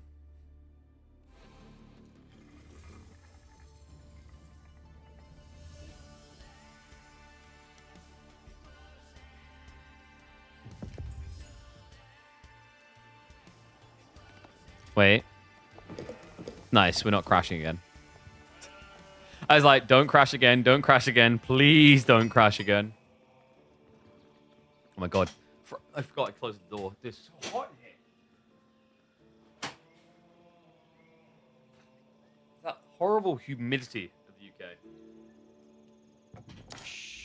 Yeah.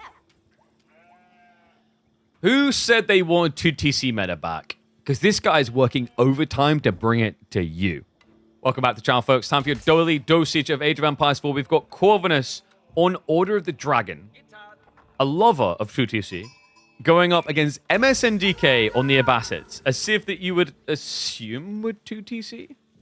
This is a remake. We already saw the openings, and it was 2 Town Center from Order of the Dragon, but not from MSN. However, with a remake comes a new spawn. So we'll have to see if it's the same idea here, the same mentality. It is going to be the deer opening from Corvinus, which he'd done in Game 1. This time around, he doesn't have the luxurious mining camp where it touched both the gold and the stone, or close enough. So he will have to invest more resources to come across here. We'll see if he goes for it. They're about a minute in. I'm going to set up predictions for you guys as well.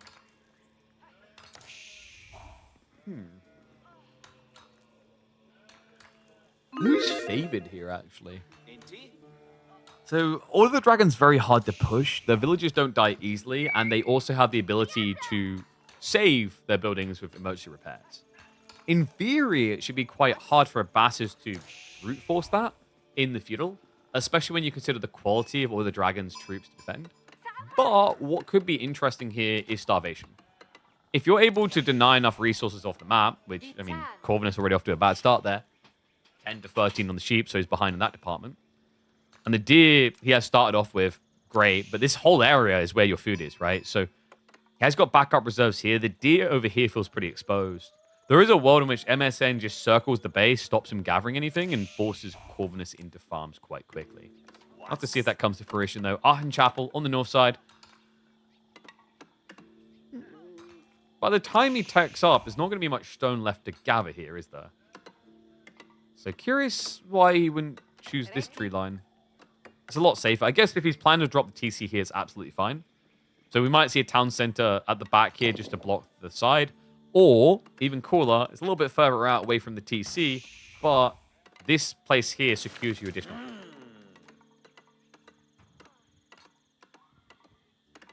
Chuck Francis's fast imp build, what this one is, with the 2 TC. I think that would be a little bit too greedy, especially if the Bastards are planning all in 1 TC.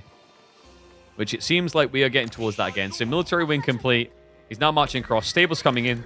This completes the triangle. This gives you all 3 unit types you want. Spears, archers, plus the horsemen. Fresh food stuff's also coming in. Just gives you a little bit more leanness to it as well.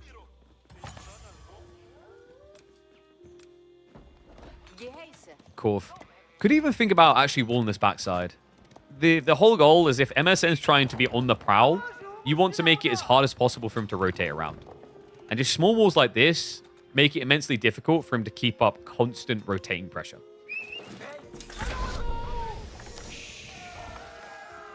How do you guys predict? 67% for MSN. Which makes sense. If you're not familiar with MSN, this is easily considered his signature civ. He loves the Abbasids more than anything, really, at this point. Don't let his mum hear it, but he probably loves it more than his mum and dad. This is the bread and butter. This is how most people have come to know him over the time. In fact, I'm going to check the stats on the ladder. I got a feeling he has double the games played on this compared to any other civ in AoE4. So having all patches, checking it now. Abbasids, 427 games played. Ayyubids, 265. The next after that is 70 games on French. Yeah. He plays one specific style of civ, basically. Very big Middle Eastern fan. 2 TC build, locks in on the south tree line. Makes the Aachen Chapel a little bit weird on the placement. Means he's not really getting any value whatsoever, but later on, he'll be able to just stack up the farms here. Whereas if he built a TC in range of this, he's going to be blocking some future farms. I swear I can never figure out where I like this mic. I actually might change microphone to a condenser instead of a dynamic. We'll see. Basically, this type of mic, it's kind of weird, actually. Everyone loves using this type of microphone, but this is the type of microphone you want when you're in a noisy environment. And MSN, this man loves his ponies. You're going to be seeing it here. Stacking up horsemen, stacking up archers. Which is interesting, actually, because, yeah, isn't Order of the Dragon's bread and butter to go horsemen? They're the unkillable fast unit, right? So first gilded horseman now queued. Cost him the price of a knight, but then it's definitely going to get the value here if we don't see spears soon from MSN. I've got the full blockage in on the west side. And there's the racks. There we go. Much better. Love the Camel Archer edition. Just the debuff, really important here. Gilded Horsemen are high on base damage. 15, in fact.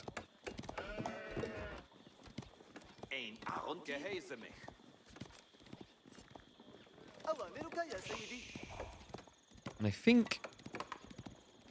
yeah, he has been forced to add in farms. I wonder if it was going to come in this early. He's only got 9 sheep. He can't touch the berries or the deer on the flanks. He's going to have to add in farms rapidly here. Would love to see MSN just not doing that at all, playing out towards more berries, more deer. The tricky part is now that Corvinus is adding in horsemen, one of the goals with this is to kind of keep your opponent honest so that he can't just walk out naked and gather. 2 TC Order of the Dragon is really strong this season. Is there any other way to really play them, is what my counterpoint would be, right? Of the options on the table for you, it does just feel like the most obvious and effective.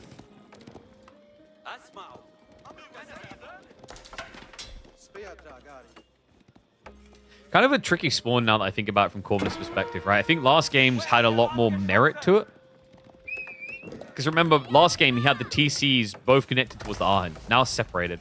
The reason that matters is when you condense all attention here, sure, like right now there's lots of wood, there's berries, but when it runs out, you're going to spend a lot longer running new villages over to operate the farms or operate your secondary tree line. This is why it usually sucks when you have to put two TCs next to each other. That's why outside of Chinese civs, people started building town centers away from each other because it kept you efficient for longer on your gathering.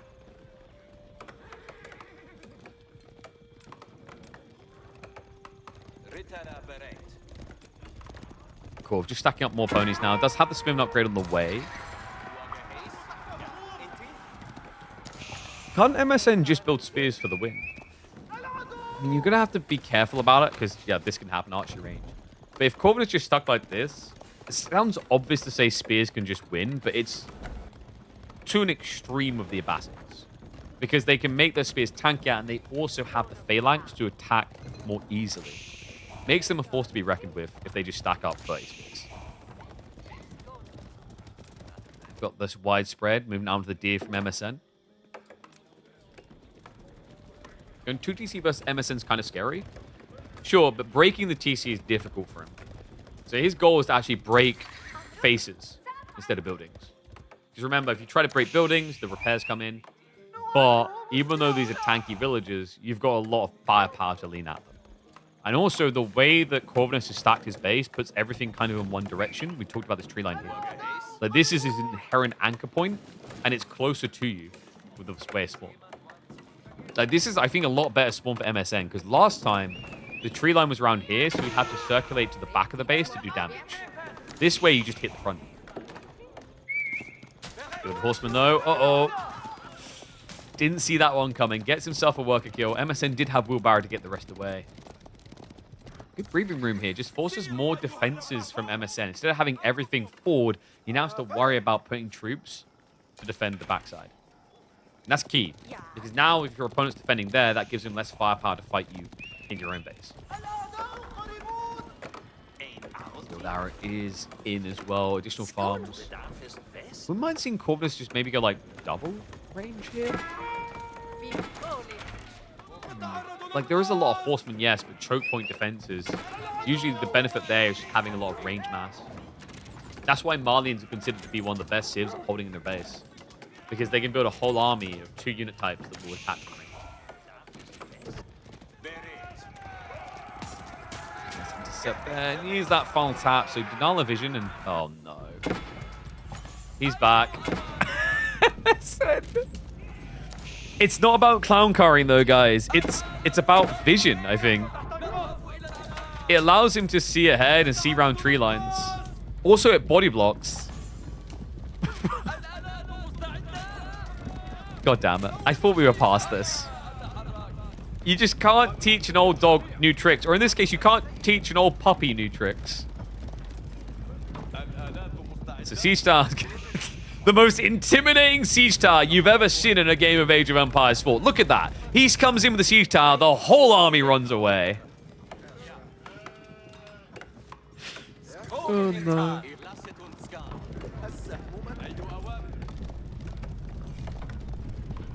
Okay, so what now? Because I don't think MSN wants to wait too long here. Or Dragon Meta Arms counter everything? The problem is MSN's already building Camel Archers. Camel Archers can deal with the Men at Arms. So yeah, good read, but also good read by MSN. The Siege Tower. I think part of it is about drawing aggro as well, maybe. Gets the burn on the house for free. That is a pop block. Did Corv realize? Yeah. As the extra ones coming in.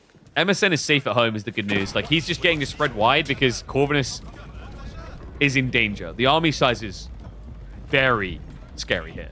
52 to 33. You can't really afford to send horsemen out on the flanks. Above Siege Tower now you can't get down from other side of wall without it. I think it's basically just so he could have seen in. So if Corvinus was being greedy and gathering on this tree line, you can walk the Siege Tower into C. It's a cheap way of getting vision that doesn't die easily.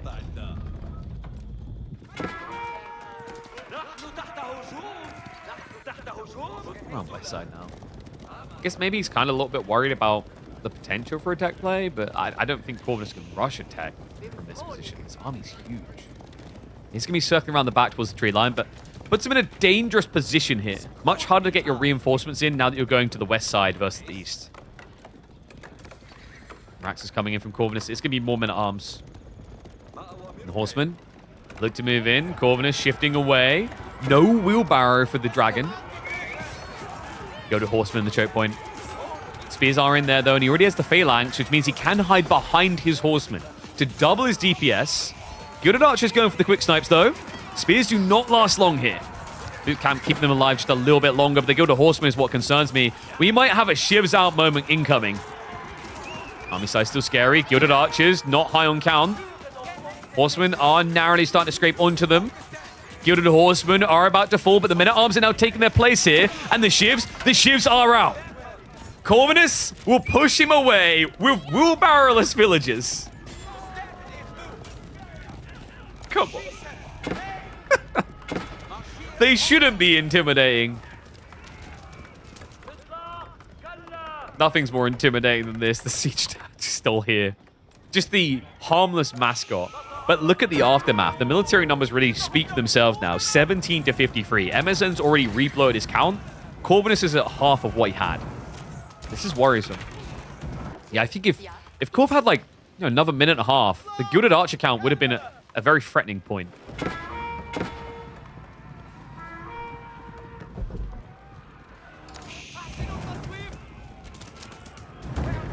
Corv, he isn't able to gather gold. Okay, he's moved back over now. There's no way he tries to rush castle here, right? KP's been secretly funding MSN's career. Oh, I did in the past. Not anymore. I'm cutting that kid off. He's been spoiled. $25 a week? Hell no.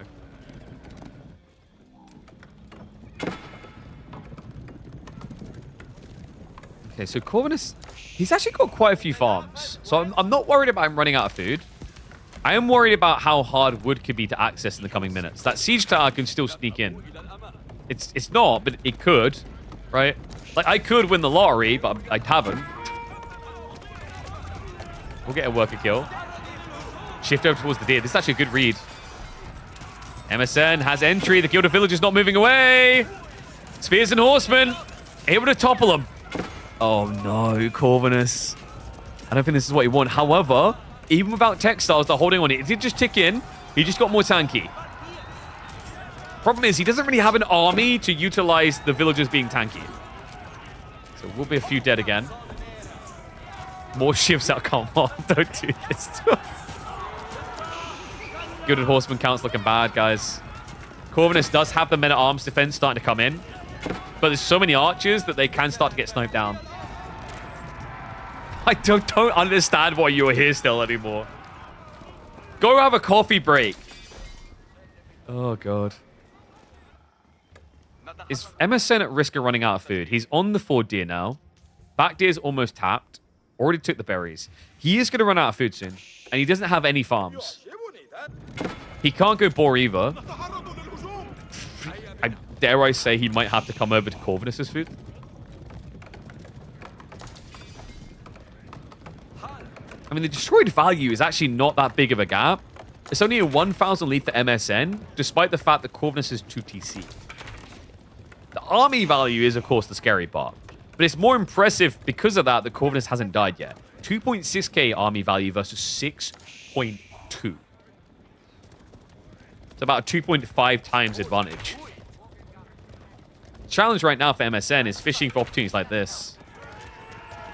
He has been looking for them. It's just so hard to kill Gilded Villagers in Feudal. We'll pick a few now with the archers. Small group of men-at-arms to the choke point. This could actually be good for Corvinus. Wait, he's getting the shivs out again. Come on. His men-at-arms are getting target fired down with the camel archers, but that's going to be -2 there. Horseman dead again. Guys, I think Corvus is fine. Right? I mean, the villagers running away is where it's going to get a bit weird. He still does not have wheelbarrow at 18 minutes in after pulling shivs for the 3rd time. Gilded Archers. Oh, no, the villagers just shouldn't have left. Oh, God. It was going okay until that. It's like, oh, I'm hungry. We're a little bit peckish. Let's go get some berries. No. That just opened the floodgates. Gilded archers get pushed away. Villagers get chased down. You either win together or you lose apart. I think he's got him. This looks cooked. Archer's just mopping up what's left of the military for Corvinus. 16 out of 6. That's it. This is done. I mean, it's horrible to have to idle your villagers, but I think he needed them as a front line to even stand a chance there. For a moment, it looked like Corvinus was pulling off a miracle. Instead, it is just going to be a curse. Abbasid is his favorite civ, his most played, and he shows you why. Don't ask too much about that siege tower, though. The little siege tower that could. From start to finish, he was the mascot. Oh, my God. DMs. Okay.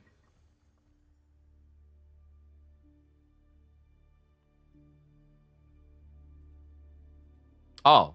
Corvinus is forfeited. Well, that was quick.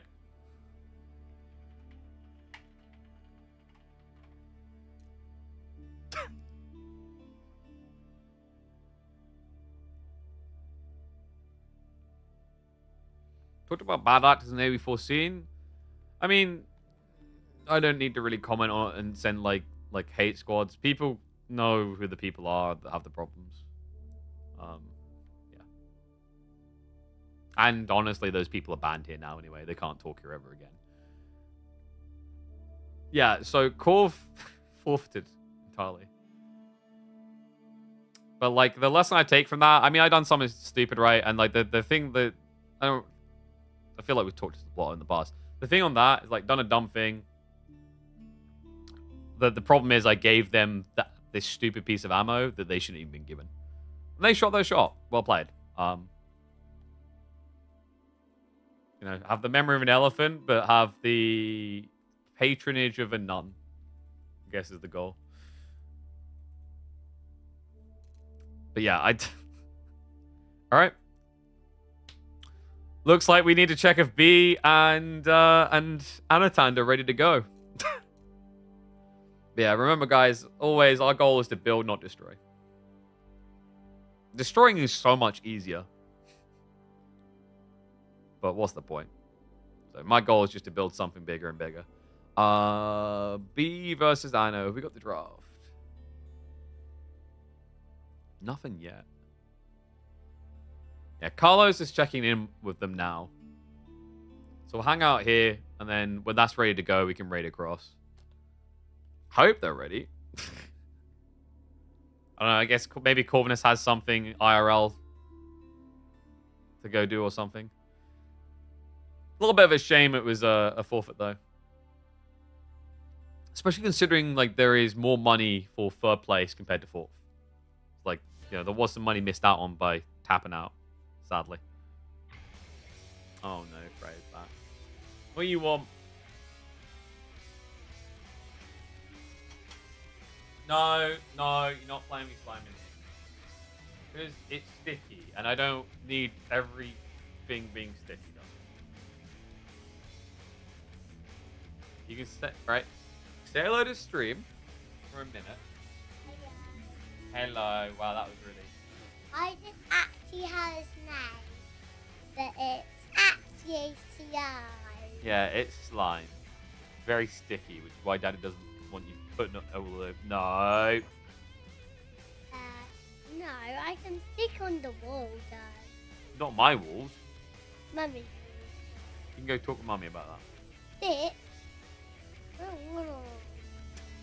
Alright, well, thank you for that vivid discussion. No.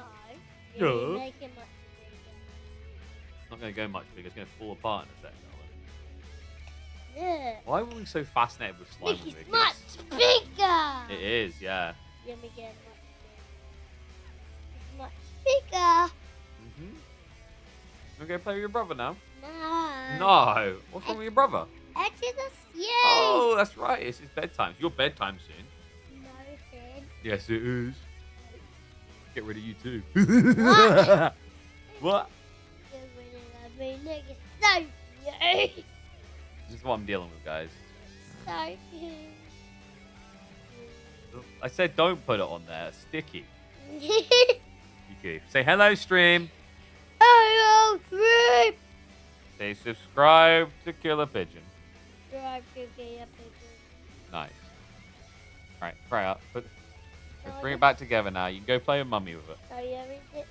I think we're getting ready for the next. Drive to the button and drive to your button. Drive to our button. To drive this cabin. Drive to the button on our channel. Press the subscribe button to our channel. Look, you guys are judging her right now, but this is literally what every TikTok streamer does. So she could, like, she pretty much has the business locked down. Ah! Oh, Freya, see, you're going to lose it on the floor. Stop it now.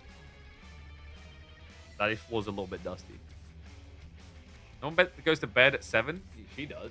I do, but Yeah. not Ezra. All right, come on. Wait a second, this bit. You fix it by putting it all together, you goof. No, Yeah. no, it's still like that. Yeah. Wow. You like it, my slime? No, I hate your slime. What? I love you, though. Why not my slime? Well, it's you and only you. Oh, girl, you are getting heavy. Yeah, and much.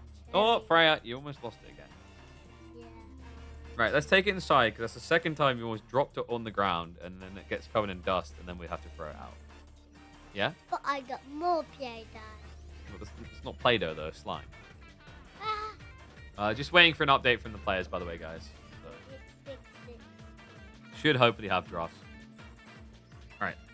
Grab it all. Let's go inside. Oh, I fixed it. That's Fix it inside.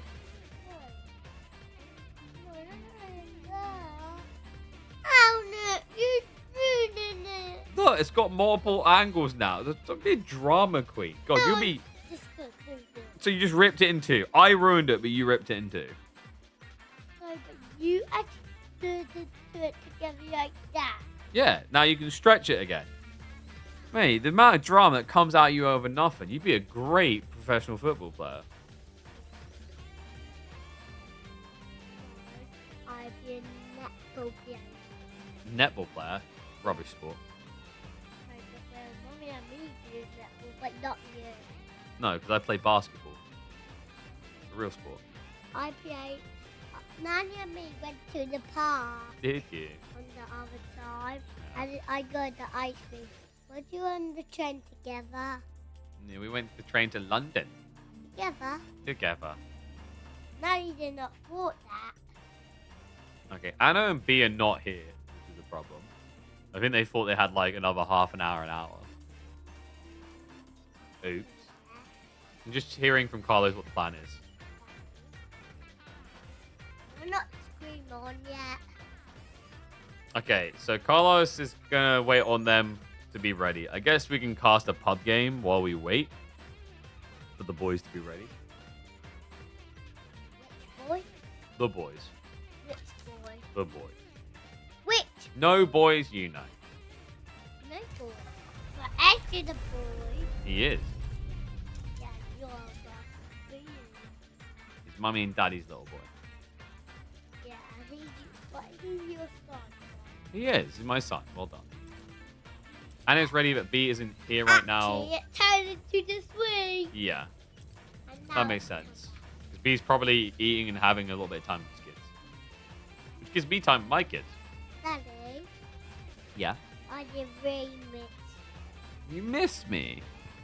Is that because daddy's the best? I'm right. Don't you forget it.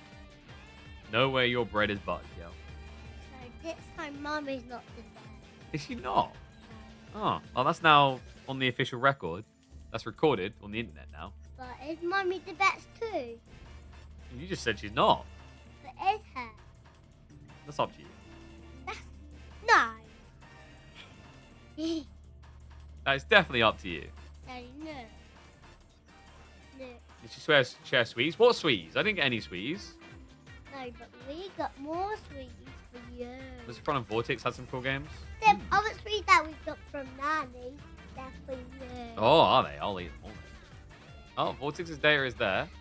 But don't eat Oh it. no, that's he's on his other one. I'm guessing, which is Daddy. public. You know, don't eat the other one because I yanked them spicy ones Okay. too. So don't eat that I don't know what one. spicy ones you're on about. Why sweet shouldn't be spicy? That's dumb. No. Duh. It's spice, and if you taste it, it will be spice. Okay, thank you for that. That is true. When you eat spice, it tastes of spice. I can confirm that. But you can eat it. But can you eat Easter egg? I don't know. Can you? Can you? I'm gonna eat all the Easter eggs. No, but save the red spots. Just eat one. But two, I'm having two. Oh yeah, you're a big piggy then. No, I'm not. Are you Granddad not? said I have two. Granddad said. Oh, okay. No, you have one. No, Because but Daddy needs to have 3. no, you can't have three. Mommy's gonna have two like me, and I just having two baby ones. Okay. I can't remember what Loose Fronts account was But called. Granddad did not buy one for you, but he's gonna buy one for you. Oh, next time. Granddad can kiss my ass then. What? How rude. Didn't get me any. Outrageous. Told you. Mommy have to check. Then Mommy have to check. We can maybe catch a Louis game. Give me a sec, guys. Ooh. Open his history. All right, Right. Frey. Is it time for you to pack up and go sit with Mummy? Because you got to go to bed soon. Anna says she got to eat all her dinner first. Knowing her, she probably did today and won't tomorrow. I ate it so quick. Did you? You hoovered it up like a little piggy. Used to be better at that, to be honest. I'm not actually a piggy. Are you not actually sure of that? Are you mostly a piggy? No, other people. Other people? Okay. You like my worm? You like my big worm? Yes, your big worm. Alright. Up, down. I think we should take you in now, darling. No, not yet. Yes, darling. No. No. No. The alternative is you sit on a step. Do you want to sit on the step? No. Then I guess you're going in. No, but I'm a good girl. You are a good girl. You'll be a great girl inside the house. I don't like the house. Don't like the howl? I like Why are the you speaking like flowers. that? Alright, come on, darling. I like flowers. See, it's too sticky. Alright, we're going to go see Mummy. I'll be back in a sec, chat. Say bye-bye, stream. Love you. Blow kisses. Blow kisses. No, you just broke it. Blow kisses. Well, now I just make it. Look, it's got hair in it now because you've done that. Alright, come on. Say bye-bye, stream. Look at that face. Say bye-bye, stream. Say bye-bye, stream. Alright, that's good enough. That's good. Bear back in a sec, guys.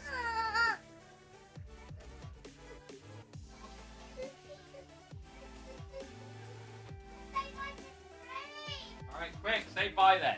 Bye. Alright, good job.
All right, there we go. Ugh. Oh, I forgot. Yeah, I forgot Arsko's going to win. Dude, that girl's got a future in sales. She doesn't take no for an answer. Like, ever. All right. So, let's see. We'll keep an eye out and see when B is going to be available for grand finals. All right, well, in the meantime, let's get some casts in. Oh, I need to... Just realized I need to bring camera into this scene, don't I?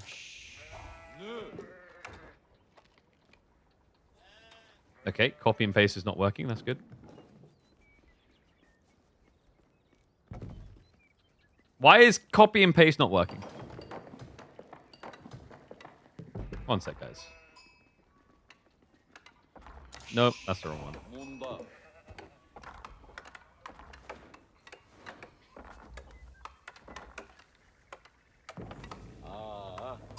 That's not the right one either. Why have I got so many groups called camera? What?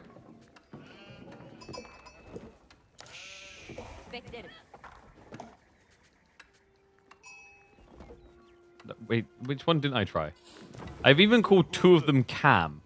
This does not help.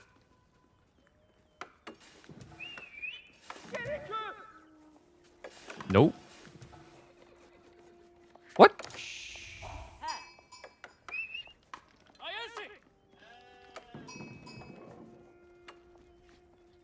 So it should be the one called camera. I literally don't have a group called this. What the... Dude, my own scenes are just griefing me right now. That makes 0 sense. Alright, I guess we'll just do it like this then. I'll have to fix that later. I can't be asked to fix it proper. So I'll just come in here. I'll go like this.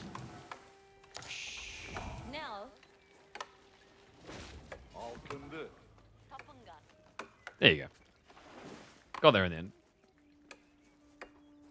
Very wholesome family. Yeah, but like, you haven't seen when we don't feed them. Okay, she said that. Actually, we feed them too much. Yeah. All right, here we go. So I thought it'd be cool to actually check in on Louis MT climbing back on the ladder up against his little Padawan. That's right. Louis MT, the best player out of China, up against the one that has been learning from him avidly and consistently. It's Ayame Sato. And this is an interesting matchup. Sengoku versus Ottomans. Not just that. Look at what the Ottomans are doing. Louis MT is actually going for a Dark Age spear play against the Yatai's. And he's pumping out spears fast. If he's quick about this, he might even be able to pin them. Because funny thing, Yatai's take 1,000,000 years to kill, but you can technically body block them non-stop, keeping them away from their base. What's interesting is the fact that actually Louis didn't try. Because I think he's going for an outpost rush. Yeah, just look at the state of things. 5 spearmen, a map this short, it's begging for an outpost rush. And if he does that, how is Ayame ever aging up? He'll have to basically trade for it, which isn't that desirable, right? You're going to spend surplus resources to get the gold. Oh, wow. Ayame actually responds with his own spear play. No, he's not getting that much food right now, right? He's got 48 here, only the 20 here. Still, it is an edge and advantage. The problem is, usually you don't want to play a long Dark Age against Ottomans, because if you both start spamming spears, you just lose to Viziers. Remember, once he gets this Vizier point, he'll be able to have healing for all of his units. And because you both only have melee units, it's very hard for you to stop the units. Yeah, I'm not so sure about this game strat for defending himself. I mean, I guess he wants to do it just to get the safety of gathering on gold. That kind of makes sense. The Yatai's are being found out, by the way. Yeah, because he went full triple Yatai. Koga Township is going to be the choice. I don't think any of us are surprised by that. Like, that's always been the way with Sengoku. I remember very early on when one or two players like, oh, maybe Ryokan. And then they realize it doesn't really do anything. Not compared to Koga. Coca Township feels like the perfect example of an extreme landmark that will either be too good or completely worthless, depending on how it's balanced. I know you can say that about most things, but I think like usually there's certain different mechanics in games that are designed in a way that they have the extreme categories and nothing in between. It's like when you discover these certain mechanics that require a lot of micro, and the value off of that extra micro has to be good enough for it to be worth your time.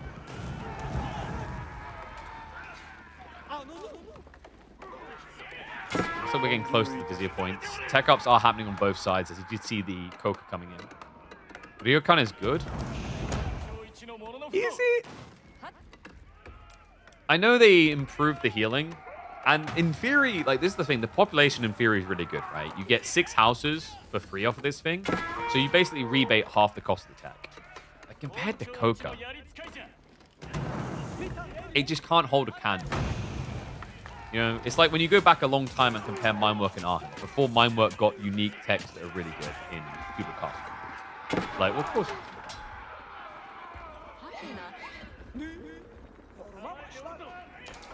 It's going to be tech up complete on both sides. Yame has a slight edge there. One more spear and we will be seeing the Vizier point coming out. But that spear is going to take a while. Yeah, so instead the tech up will get in there and we have got the healing. So usually at this point, you know, it'd be nice to be able to get your hands on cavalry, but realistically for Yame, we're probably going to be looking at Yumi, which is scary because now you're going to have to put Yumi into Sapai. I don't know, man. I quite like Ottomans here. Ottomans were always really effective against Japanese, probably even more so against Sengoku in certain areas. Like, yeah, the economy is better for Sengoku, but there's other things that are big negatives for them for sure. There you go, first Yumi keyed for Yame. Stone gathering underway as well. Nice to just be able to get your hands on probably the extra melee text is not a bad idea here, actually.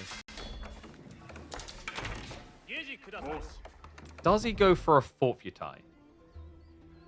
It's not a bad idea with the deer over here. You could even try to creep around your opponent's boar. You're not really thinking the Ottoman's going to rush that boar area early because, you know, they'll move out when they need a deer there. And this deer is always further away. Because, remember, Ottomans, they are Muslim Civ. They can't eat the pig. So there's less value in that area for them. Even less so when you consider berries don't have a superior gathering rate for Ottomans. Sometimes Ottomans' food eco feels really weird for that reason. But then you remember it's absolutely fine because you've got all this passive production.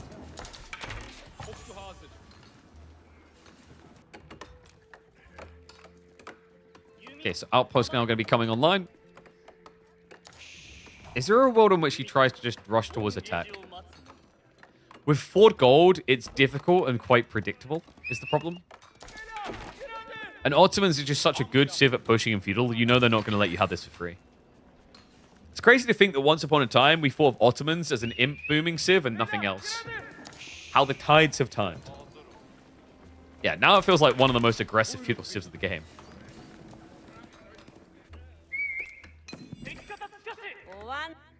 I actually wonder if they'll tweak Ottomans at all when we finally get a patch. There's definitely some things in there that are like a little bit rough. I think Sapahi is still overperforming, for sure.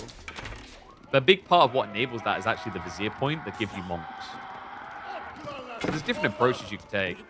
I think they might, instead of nerfing the Vizier point, just kind of tweak or adjust the Sapahi, because the reality is, although dealing with the healing factor would fix the early game balance of them, it would just reinforce the late game.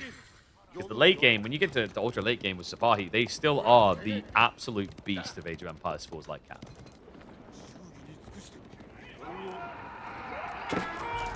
Assaulting the sides. We're not going to bait him out of position here. And I imagine he's going to be looking to sneak in now with the light cap. OG Otto was pure feudal for a long time. Yeah, well, when they first got figured out, because you remember on Red Bull Warlord Legacy, it's a fair point, we basically had, like, mass archers was the go-to. Whereas now, it's more about Sapahi. I think, like, my feeling on this civ was always that people would eventually come to Sapahi because they are really good, but it's scary to think about using Light Cav, because they die, they're very fragile. Spears are going to get wiped here eventually. Yeah, I've got the Daimyos coming out to make sure the next big fight is decent for Yame, but It's that slow effect you're getting from the frag grenades. Great read there with the Shinobi. One more frag, probably capable here. Yep, gets the hole, even pushes him forward to guarantee it. So another Clipper slow that slows everyone in the formation. Should allow him to get some value. We have got the army responding here. Louis MT not happy to just let that slide. Yeah, ballsy actually the way he's stepping up. Army's a little bit splintered. Sipahi wave is further back.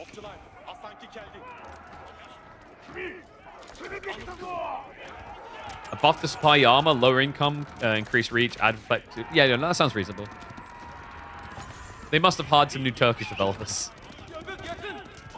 What's the classic thing people are saying about Valve balance at the moment? Oh yeah, Doorman's really good because basically all the devs like playing Doorman. Of course that's how you balance it. You'll truly know when they've hired a Chinese division to work on Age of Empires 4.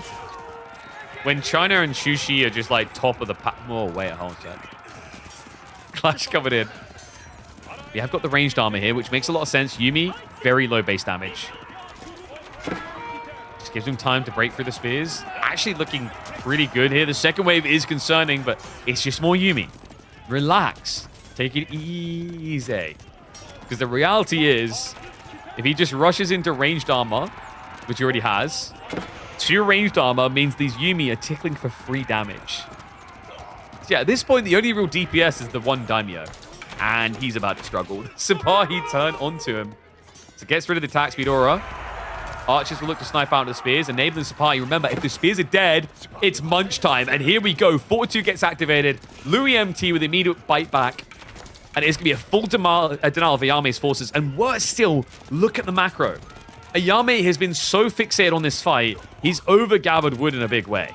400 surplus, even after reinvesting some here. Yeah, he's going to be spamming farms. It's the only option now. Not a crazy buff here. Only 10% gathering rate off the Matsuri. And all of a sudden, with no army versus 10 Sipahi, I think the outcome becomes obvious here. Push now on the way for Louis MT. Such a good map for these counteroffensives as well. Really short distance to cover to reach. I say that, he did get dragged all the way to the corner, so we'll take him a little bit longer to move across.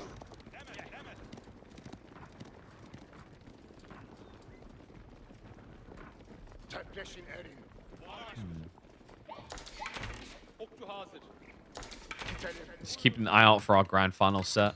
No news just yet. That's very early. Yatai Farm Gatherer coming in already. Yeah, Yame definitely feeling the strain of food. The lack of access. Decent amount of farms are set up for it as well. Definitely a bit of an odd formation of farms, I'll say that much. Technically, he's still in buff radius, though. And what's up, Zuby0T? Appreciate the prime sub, buddy. Blood for Blood God. Blood for the Blood God. Oh, there's going to be plenty of Sengoku skulls for that throne. I think Ottomans are getting ready to bloody in there. It's going to move with the torches. Ranged armor on again. 4 ranged armor on the Sipahi. The tower doesn't matter. The Yumi, they don't matter. They only do 6 damage before reduction. Archers will just be able to bypass. We're close to the economy now. I don't know, man. Ayami's looking a little bit cooked here. Tried to out-micro. One of the best micros in the game, really. Louis MT is on another level. I think Louis is an interesting one. Like, he can have highs and lows, but his highs are incredible when it comes to micro. It's like the ambush ninja. Not so. I think we're seeing a Sengoku loss here. A Sengonku.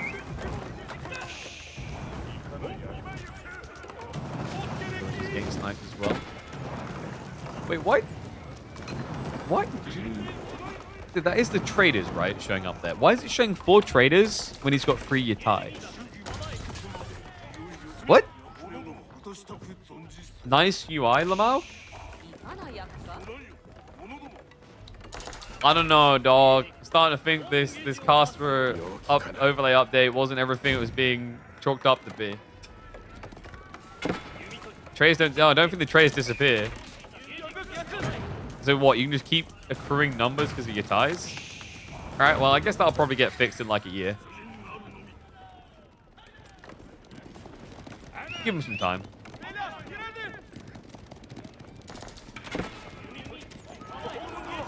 Really. He just needs to slow roll this now, right? Play for tech, just keep pressing. You've locked out the front gold. The back gold is really far out, risky for Yame. He's playing under berries. That's his one reprieve, as he actually is getting access to food on the back. But at this stage, I mean, such a big lead. Look at the destroyed value alone. Almost 1,000 extra. Army value, double. He can afford to not add in much army here and just protect instead.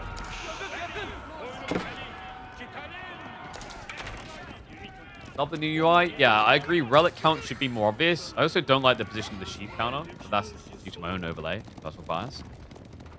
So I wish it was a bit more customizable. I also personally would rather have income and villager count circulate. So that every 10 seconds it would fade income out and bring villager count in. And then just keep going round. Because it's just it's a lot of info, really. I think it's an unnecessary amount of info on that top bar now.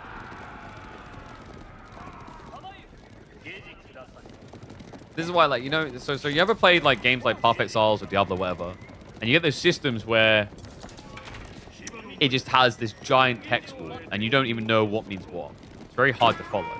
Imagine if instead you had a cascading system where like it categorizes into the different formats, and then you click them to open them up, bring them down. There's a reason those are more digestible. Information should be a path of discovery. This, all we discovered here is Yumi and not going to be able to hold this. Yeah, he's already at peak damage. Remember, he did take the extra +1 from his estates. Still doesn't seem to have put a dent in him. Mehmed now coming through. Really, all Louis now needs to do is just kind of linger on the edge of the base, wait for the veteran seas, and then go. Stop complaining, it's perfect. We just said that it counts traders, and there's no traders. It's okay to give feedback on improvement. Remember, it's cool to, like, have these desirable things for people that know the game very well. But you also have to realize that a lot of people that are following the game casually on the side, or they don't know the game that well, and you want to try to make the game as accessible as possible for them to.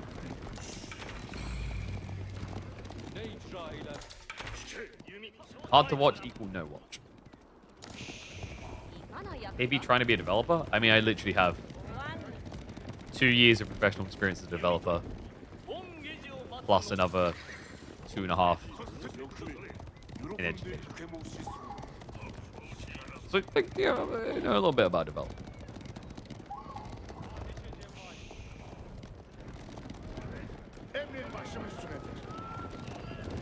It was boring development. I got to wear my game design degree as a paper hat. Would it count? Yame trying to get ready for the tech up. I mean, it's the big broken one, right? If you can get that landmark online, it can be a game changer. The problem is the timing on this. Sake Brewery has just been triggered, but the veteran seas are just 15 seconds. Scuba gear is about to be put on. The Ottomans are getting ready for the dive. Into the farm area. Sake Brewery behind this is still building up safely. Never, ever underestimate Sapahi's ability to dive, especially when they now have 5 ranged armor. Forces the army reaction. Just kind of baiting him out ahead of the TC. We have got double relic being picked up, right? Only one so far. Will she be coming home soon, though?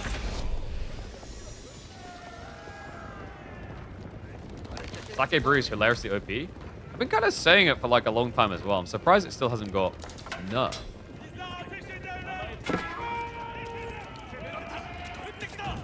Like, it's easily, like, what, top 4, top 5 castle landmarks in the game. It's really, really good. Okay, so just waiting for the final text to come through. Yame is being given some sense of hope here, by the way. If you can get a good frag grenade and veterancy on Yumi, there's a way.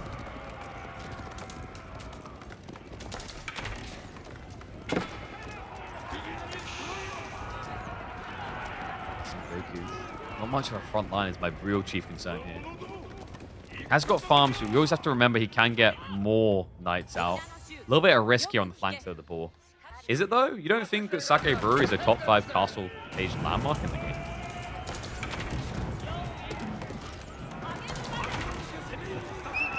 The burn on the Ogre estate is interesting. It's going to force a fight as a result of that. We have got knights listed in now. Louis MT looking for the push in. Starts to reach into the Yumi with the group of Sapahi on the flank. That splits the fight, and that means the front line is dead. Finds the strike in and the kill point. GG called. Sengoku ain't busted. Louis MT's busted. Crazy it used to be better. Yeah, like it got tweaked down, right? But I still think it's really, really powerful. All right. So, here's the plan, guys. We do now have B in attendance. So, B versus Anatan Grand Finals. What I'm going to do, I have no way to raid across on YouTube. Sorry. I'm going to raid through to Carlo7, who is the person who organized this tournament. And we're going to be checking in with him. We'll be joining him on the mic. We'll do a cast together for the Grand Finals between B and Anatan. So, what I'll do now, I'm going to end the stream on YouTube. Feel free to check in the Twitch directory. You better find it. I'm going to raid through to Carlo7 as we get ready for